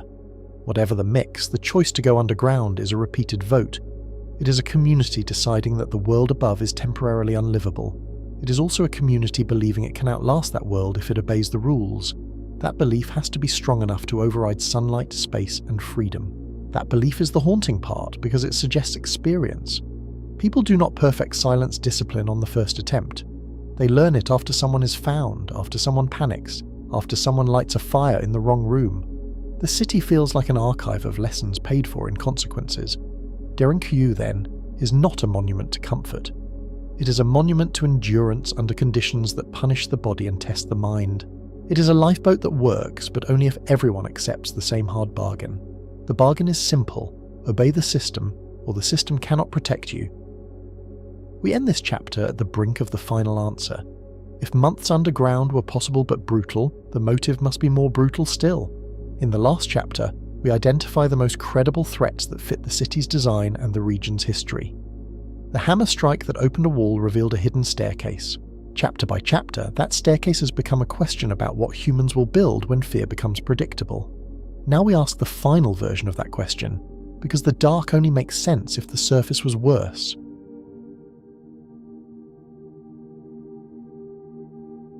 The hammer strike that opened a basement wall still frames our question in stone. In a flash of dust and lamplight, the surface world breaks open, revealing stairs that drop into engineered darkness. What threat was credible enough, long enough, to justify an underground city shaped over months, then revised over lifetimes? The answer is not one event, one enemy, or one date on a timeline. Derinkuyu makes best sense as a multi-causal solution, repeated across generations, in a landscape that made digging feasible. It is less a monument to panic than a record of adaptation. Fear translated into architecture, and architecture maintained as policy. Start with the enabling condition, because geology sets the ceiling on every human plan. Cappadocian tuff is soft to cut, stable in compression, and abundant in thick layers. It formed when volcanic ash and pumice settled, cooled, and welded into a porous rock that yields to hand tools. That porosity matters because it changes how stone behaves under stress. Tuff can be carved with picks and chisels, yet it holds its shape when loads press straight down. In practical terms, it lets a community hollow space without needing advanced masonry to keep ceilings from collapsing. Look closely at the walls and you can almost read the physics. Tool marks run in arcs and grooves, the kind made by repeated blows rather than high-speed cutting. The surfaces are not polished like a palace, yet they are consistent, suggesting experienced hands and a shared method. That rock turns labour into something a village can attempt, then expand, then maintain. Without tuff, the same fear produces walls and watchtowers, not 18 levels of refuge. In harder bedrock, excavation becomes a specialist trade, and the scale of Derinkuyu would be economically impossible. Even the city's verticality is a geological invitation.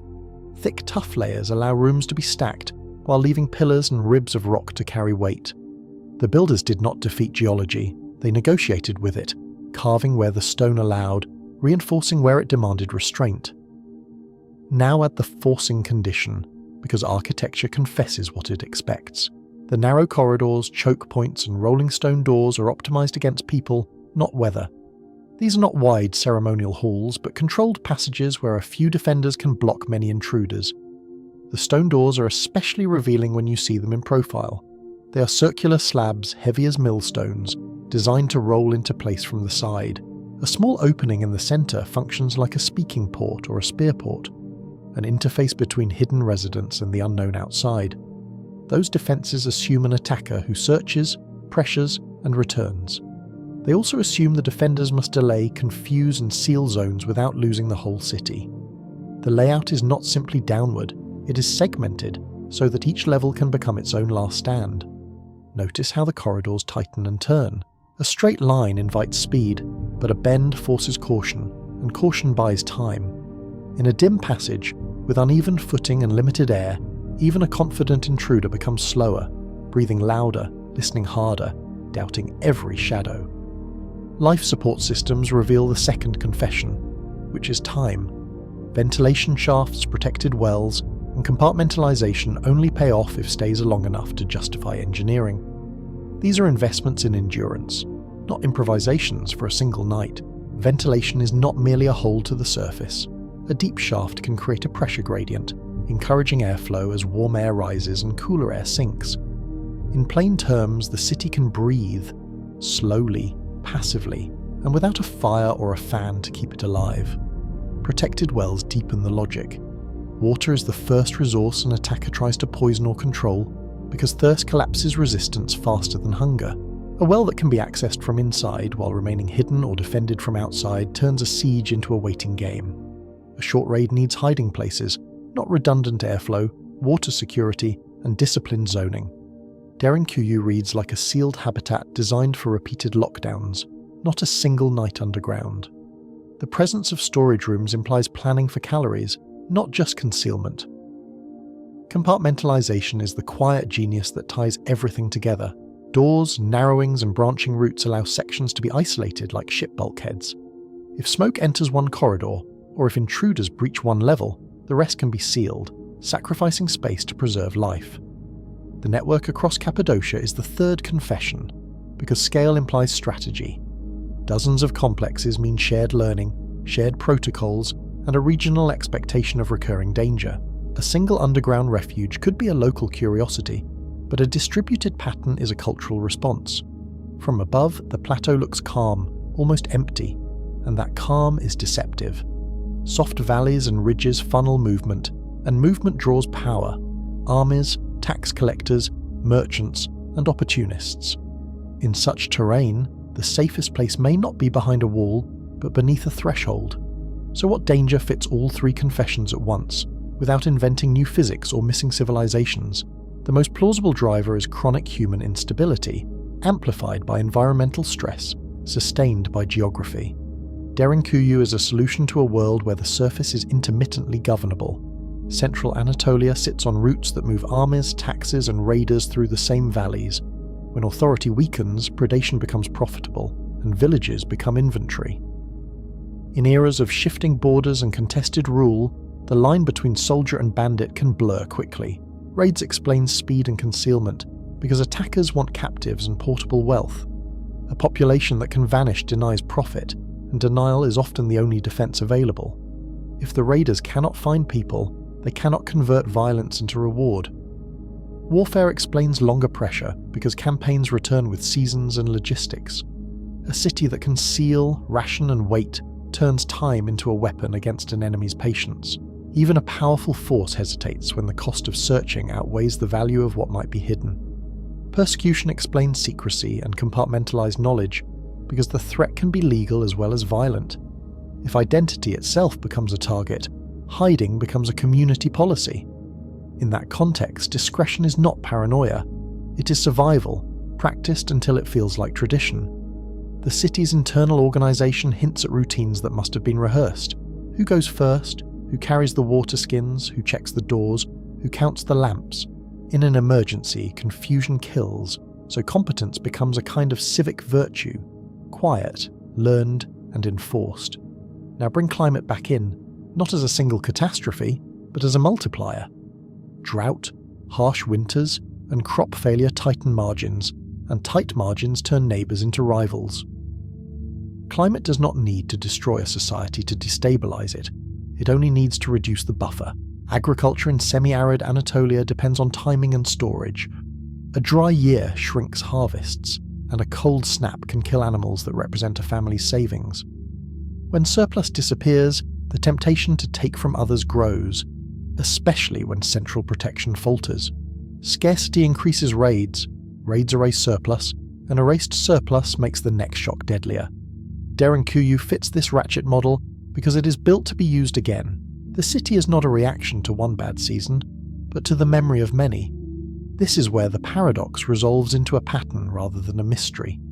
Predictable danger produces predictable engineering, and predictable engineering becomes tradition, maintenance, and governance. Over time, what begins as fear becomes infrastructure, and infrastructure shapes how a community imagines the future. Derinkuyu's architecture suggests that governance was not optional, because bottlenecks punish improvisation. Someone decided when to seal, how to ration light, and how to protect water. Someone also decided how to keep panic from spreading faster than any attacker. Light itself becomes a resource underground. Oil lamps consume oxygen and produce soot, so their use must be controlled. The city's design implies that residents understood this trade-off, burning only what they needed and keeping airflow pathways clear. The city's compartmentalization mirrors the social structure it required. Zones can be isolated like ship bulkheads, and knowledge can be isolated like a security clearance. Not everyone needs to know every route, because secrecy is a defensive layer, and layers are what make the system resilient. Now address the question that keeps pulling attention toward the supernatural. Some propose unknown cataclysms, lost technologies, or non-human builders to explain the scale and fear. The impulse is understandable, because the place feels too deliberate to be merely local. We can acknowledge the impulse, because the city's geometry feels like intention made visible. Doorways align with corridors, shafts connect distant levels, and the whole system suggests planning beyond a single household. Standing there, you can feel the mind of the builder, measuring, anticipating, correcting. But extraordinary claims require extraordinary evidence, and the rock gives us ordinary tool marks.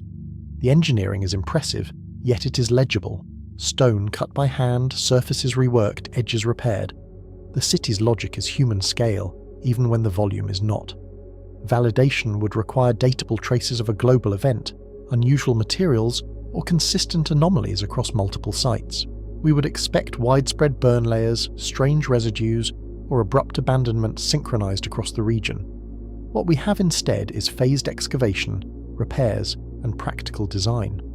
The same restraint applies to timelines, because certainty is harder than storytelling. Derinkuyu likely accreted over centuries, with expansions responding to new threats and new capacities. A city like this is rarely finished. It is revised, like a living document written in stone. Tool marks, finishes, and recut ventilation shafts suggest iterative upgrades. A shaft widened here, a passage narrowed there, a doorway refined to accept a better-fitting stone door. That pattern matches a community learning under pressure, not a single mobilization by a vanished empire. Now return to the missing debris, because it is often framed as the final impossibility. Millions of cubic feet of tuff were removed, yet no spoil mountain sits beside the city. For many viewers, that absence feels like a trick, an empty stage after an enormous performance. The simplest answer is also the most consistent with slow construction. Spoil was carried out in small loads, reused in surface buildings, spread on fields, dumped in gullies, and erased by time. In a landscape shaped by wind and rain, loose material migrates quietly, year after year. Reuse is not just plausible, it is historically normal. Cut stone and rubble become wall fill, courtyard levelling, and repair material for homes. What looks like missing debris may be hiding in plain sight, embedded in later structures, mixed into paths, or buried under new soil. Some spoil may still be inside because backfill stabilizes weak zones and closes obsolete passages. A tunnel that no longer serves a purpose can become a buttress when packed. The absence of a pile is not a vanishing, it is integration into a working landscape. This is the transition to the deeper meaning of the engineering. Derinkuyu is not only a refuge, it is a machine for converting collective discipline into survival time. The city does not defeat danger directly, it changes the terms of danger by controlling access, air, and information. Seen that way, the city becomes a prototype of closed environment design. Airflow management, water security, redundancy, and compartmentalization are the same problems faced by submarines. In both cases, the environment outside is hostile, and the interior must be managed as a system. They are also the same problems faced by space stations, where every breath is accounted for. Derinkuyu's shafts function like lungs, and its doors function like pressure-safe bulkheads. The analogy is not poetic only, it is functional, because both rely on containment and controlled exchange. Modern engineers can learn from its low-tech robustness. The system uses passive physics, simple mechanisms, and modular failure containment, rather than fragile, centralized complexity.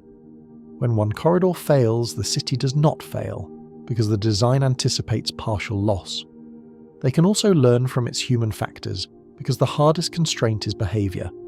A habitat survives only if people follow rules under stress, and Derinkuyu was built around that truth. The architecture nudges behavior, forcing single-file movement, limiting entry points, and making sealing actions straightforward. Imagine the soundscape during a lockdown. Footsteps soften on packed earth, voices drop to whispers, and the scrape of a stone door becomes a final punctuation mark. In that moment, the city is not just shelter, it is a shared agreement enacted in darkness. Now answer the central question in plain terms, without reducing it to a single villain. Enduring, repeatable threats made underground refuge a rational investment, and tough made that investment achievable. Feasibility and necessity met in the same place, and the result was permanence. The builders were not predicting one apocalypse. They were responding to a world where raids, wars, and persecution could return at any season, especially when climate tightened the margins. The city is a hedge against uncertainty, built with the patience of people who could not afford surprise. Derinkuyu was worth the labour because it could be activated again and again. Each use justified repairs, each repair preserved knowledge, and each generation inherited a working lifeboat. Over time, the cost of maintenance became lower than the cost of rebuilding trust in the surface. So the paradox is resolved by replacing spectacle with systems thinking. The city is not evidence of a vanished superpower, but of ordinary people planning beyond one lifetime. Their technology was not mysterious, yet their commitment was extraordinary, because it required sustained coordination. That planning is the awe, because it required patience and coordination under constant uncertainty. It required communities to spend peaceful years preparing for violent days they could not schedule. They invested in a future they might never personally see, and that is a rare kind of courage. In the end, Derinkuyu reframes what survival architecture looks like. It is not a fortress that defeats enemies, it is an infrastructure that preserves continuity when the surface cannot. The goal is not victory, but persistence, keeping families intact, keeping memory intact, keeping options alive. We began with a staircase revealed by accident, and we end with a shaft still doing its job. The ventilation still breathes, and the city still behaves like a machine. Even now, air moves through stone as if the builders have only just stepped away. It invites one last question that reaches beyond Cappadocia and beyond history. What would we build together if we believed the surface could not be trusted? And what would it say about us? Our fears, our ethics, our willingness to plan for strangers not yet born. Derinkuyu stands as proof that humans do build lifeboats. Sometimes they float on oceans, sometimes they orbit in space, and sometimes they are carved into the earth itself. When the world above becomes uncertain, the impulse to engineer continuity becomes one of our oldest instincts. Derinkuyu began with a wall that should not have opened, yet what it revealed was not myth, it was infrastructure, measured, mapped, and engineered to work. Cappadocia's volcanic tuff made depth possible, but the city's true signature is systems thinking, clustered chambers for strength, shafts for air, protected wells for water, and doors that turn corridors into controllable valves. Its maze is a fortress turned inward, built for disciplined retreat, rationed light, managed waste, and rehearsed silence, where survival depended as much on governance as geology. Tool marks, finish changes, and modular expansions point to a project that grew in phases, maintained across generations with spoil, quietly reused or dispersed rather than piled like a monument. The defences assume an adaptive human enemy, yet the scale also fits a harsher rhythm. Climate shocks tightening food and security until raids, persecution and state pressure became predictable seasons of danger. Seen across Cappadocia, Derinkuyu becomes one node in a regional refuge logic, a distributed network of hidden rooms and shared protocols, where the underground was not a home, but a practiced contingency. And when we test the famous numbers, the city reads less like a place for 20,000 to live comfortably, and more like a lifeboat that could briefly overload, then contract to endure, weeks to months, under strict rules of air, water, fire, and fear. What remains unresolved is not whether it functioned, but how often it was needed, who ordered each expansion, and which specific crises left their fingerprints in stone. The unanswered threads still matter, because they are the questions archaeology can sharpen, by phasing tool marks, reading soot and sediments, and tracing the environmental and political pressures that made hiding rational. Derinkuyu's paradox, in the end, is that it was never built to win a battle, it was built to buy time, and time was the only resource no raider could steal. It is a city that teaches us what long emergencies do to communities. They turn engineering into habit, secrecy into culture, and survival into a curriculum passed down to children. And it forces a final recognition that the most extraordinary architecture is often not born from ambition, but from repetition, danger returning often enough to become a schedule. So what terrified ancient humans enough to carve a city into the earth, seal it with millstone doors, and trust their lives to its lungs? Not one apocalypse, but a credible pattern of threats, raids, coercion, and climate stress, stacked and recurring, until disappearance became the safest technology they owned. Derinkuyu is not a relic of a single nightmare, it is a long-built lifeboat. Proof that when danger becomes predictable, humans carve discipline into stone. And if a hidden staircase can open onto that kind of foresight, it leaves us wondering what we would build if the surface felt just as uncertain. If you visit Cappadocia, look past the spectacle and ask what evidence still waits in soot, tool marks, and sediments. Then support the research that can finally date this fear.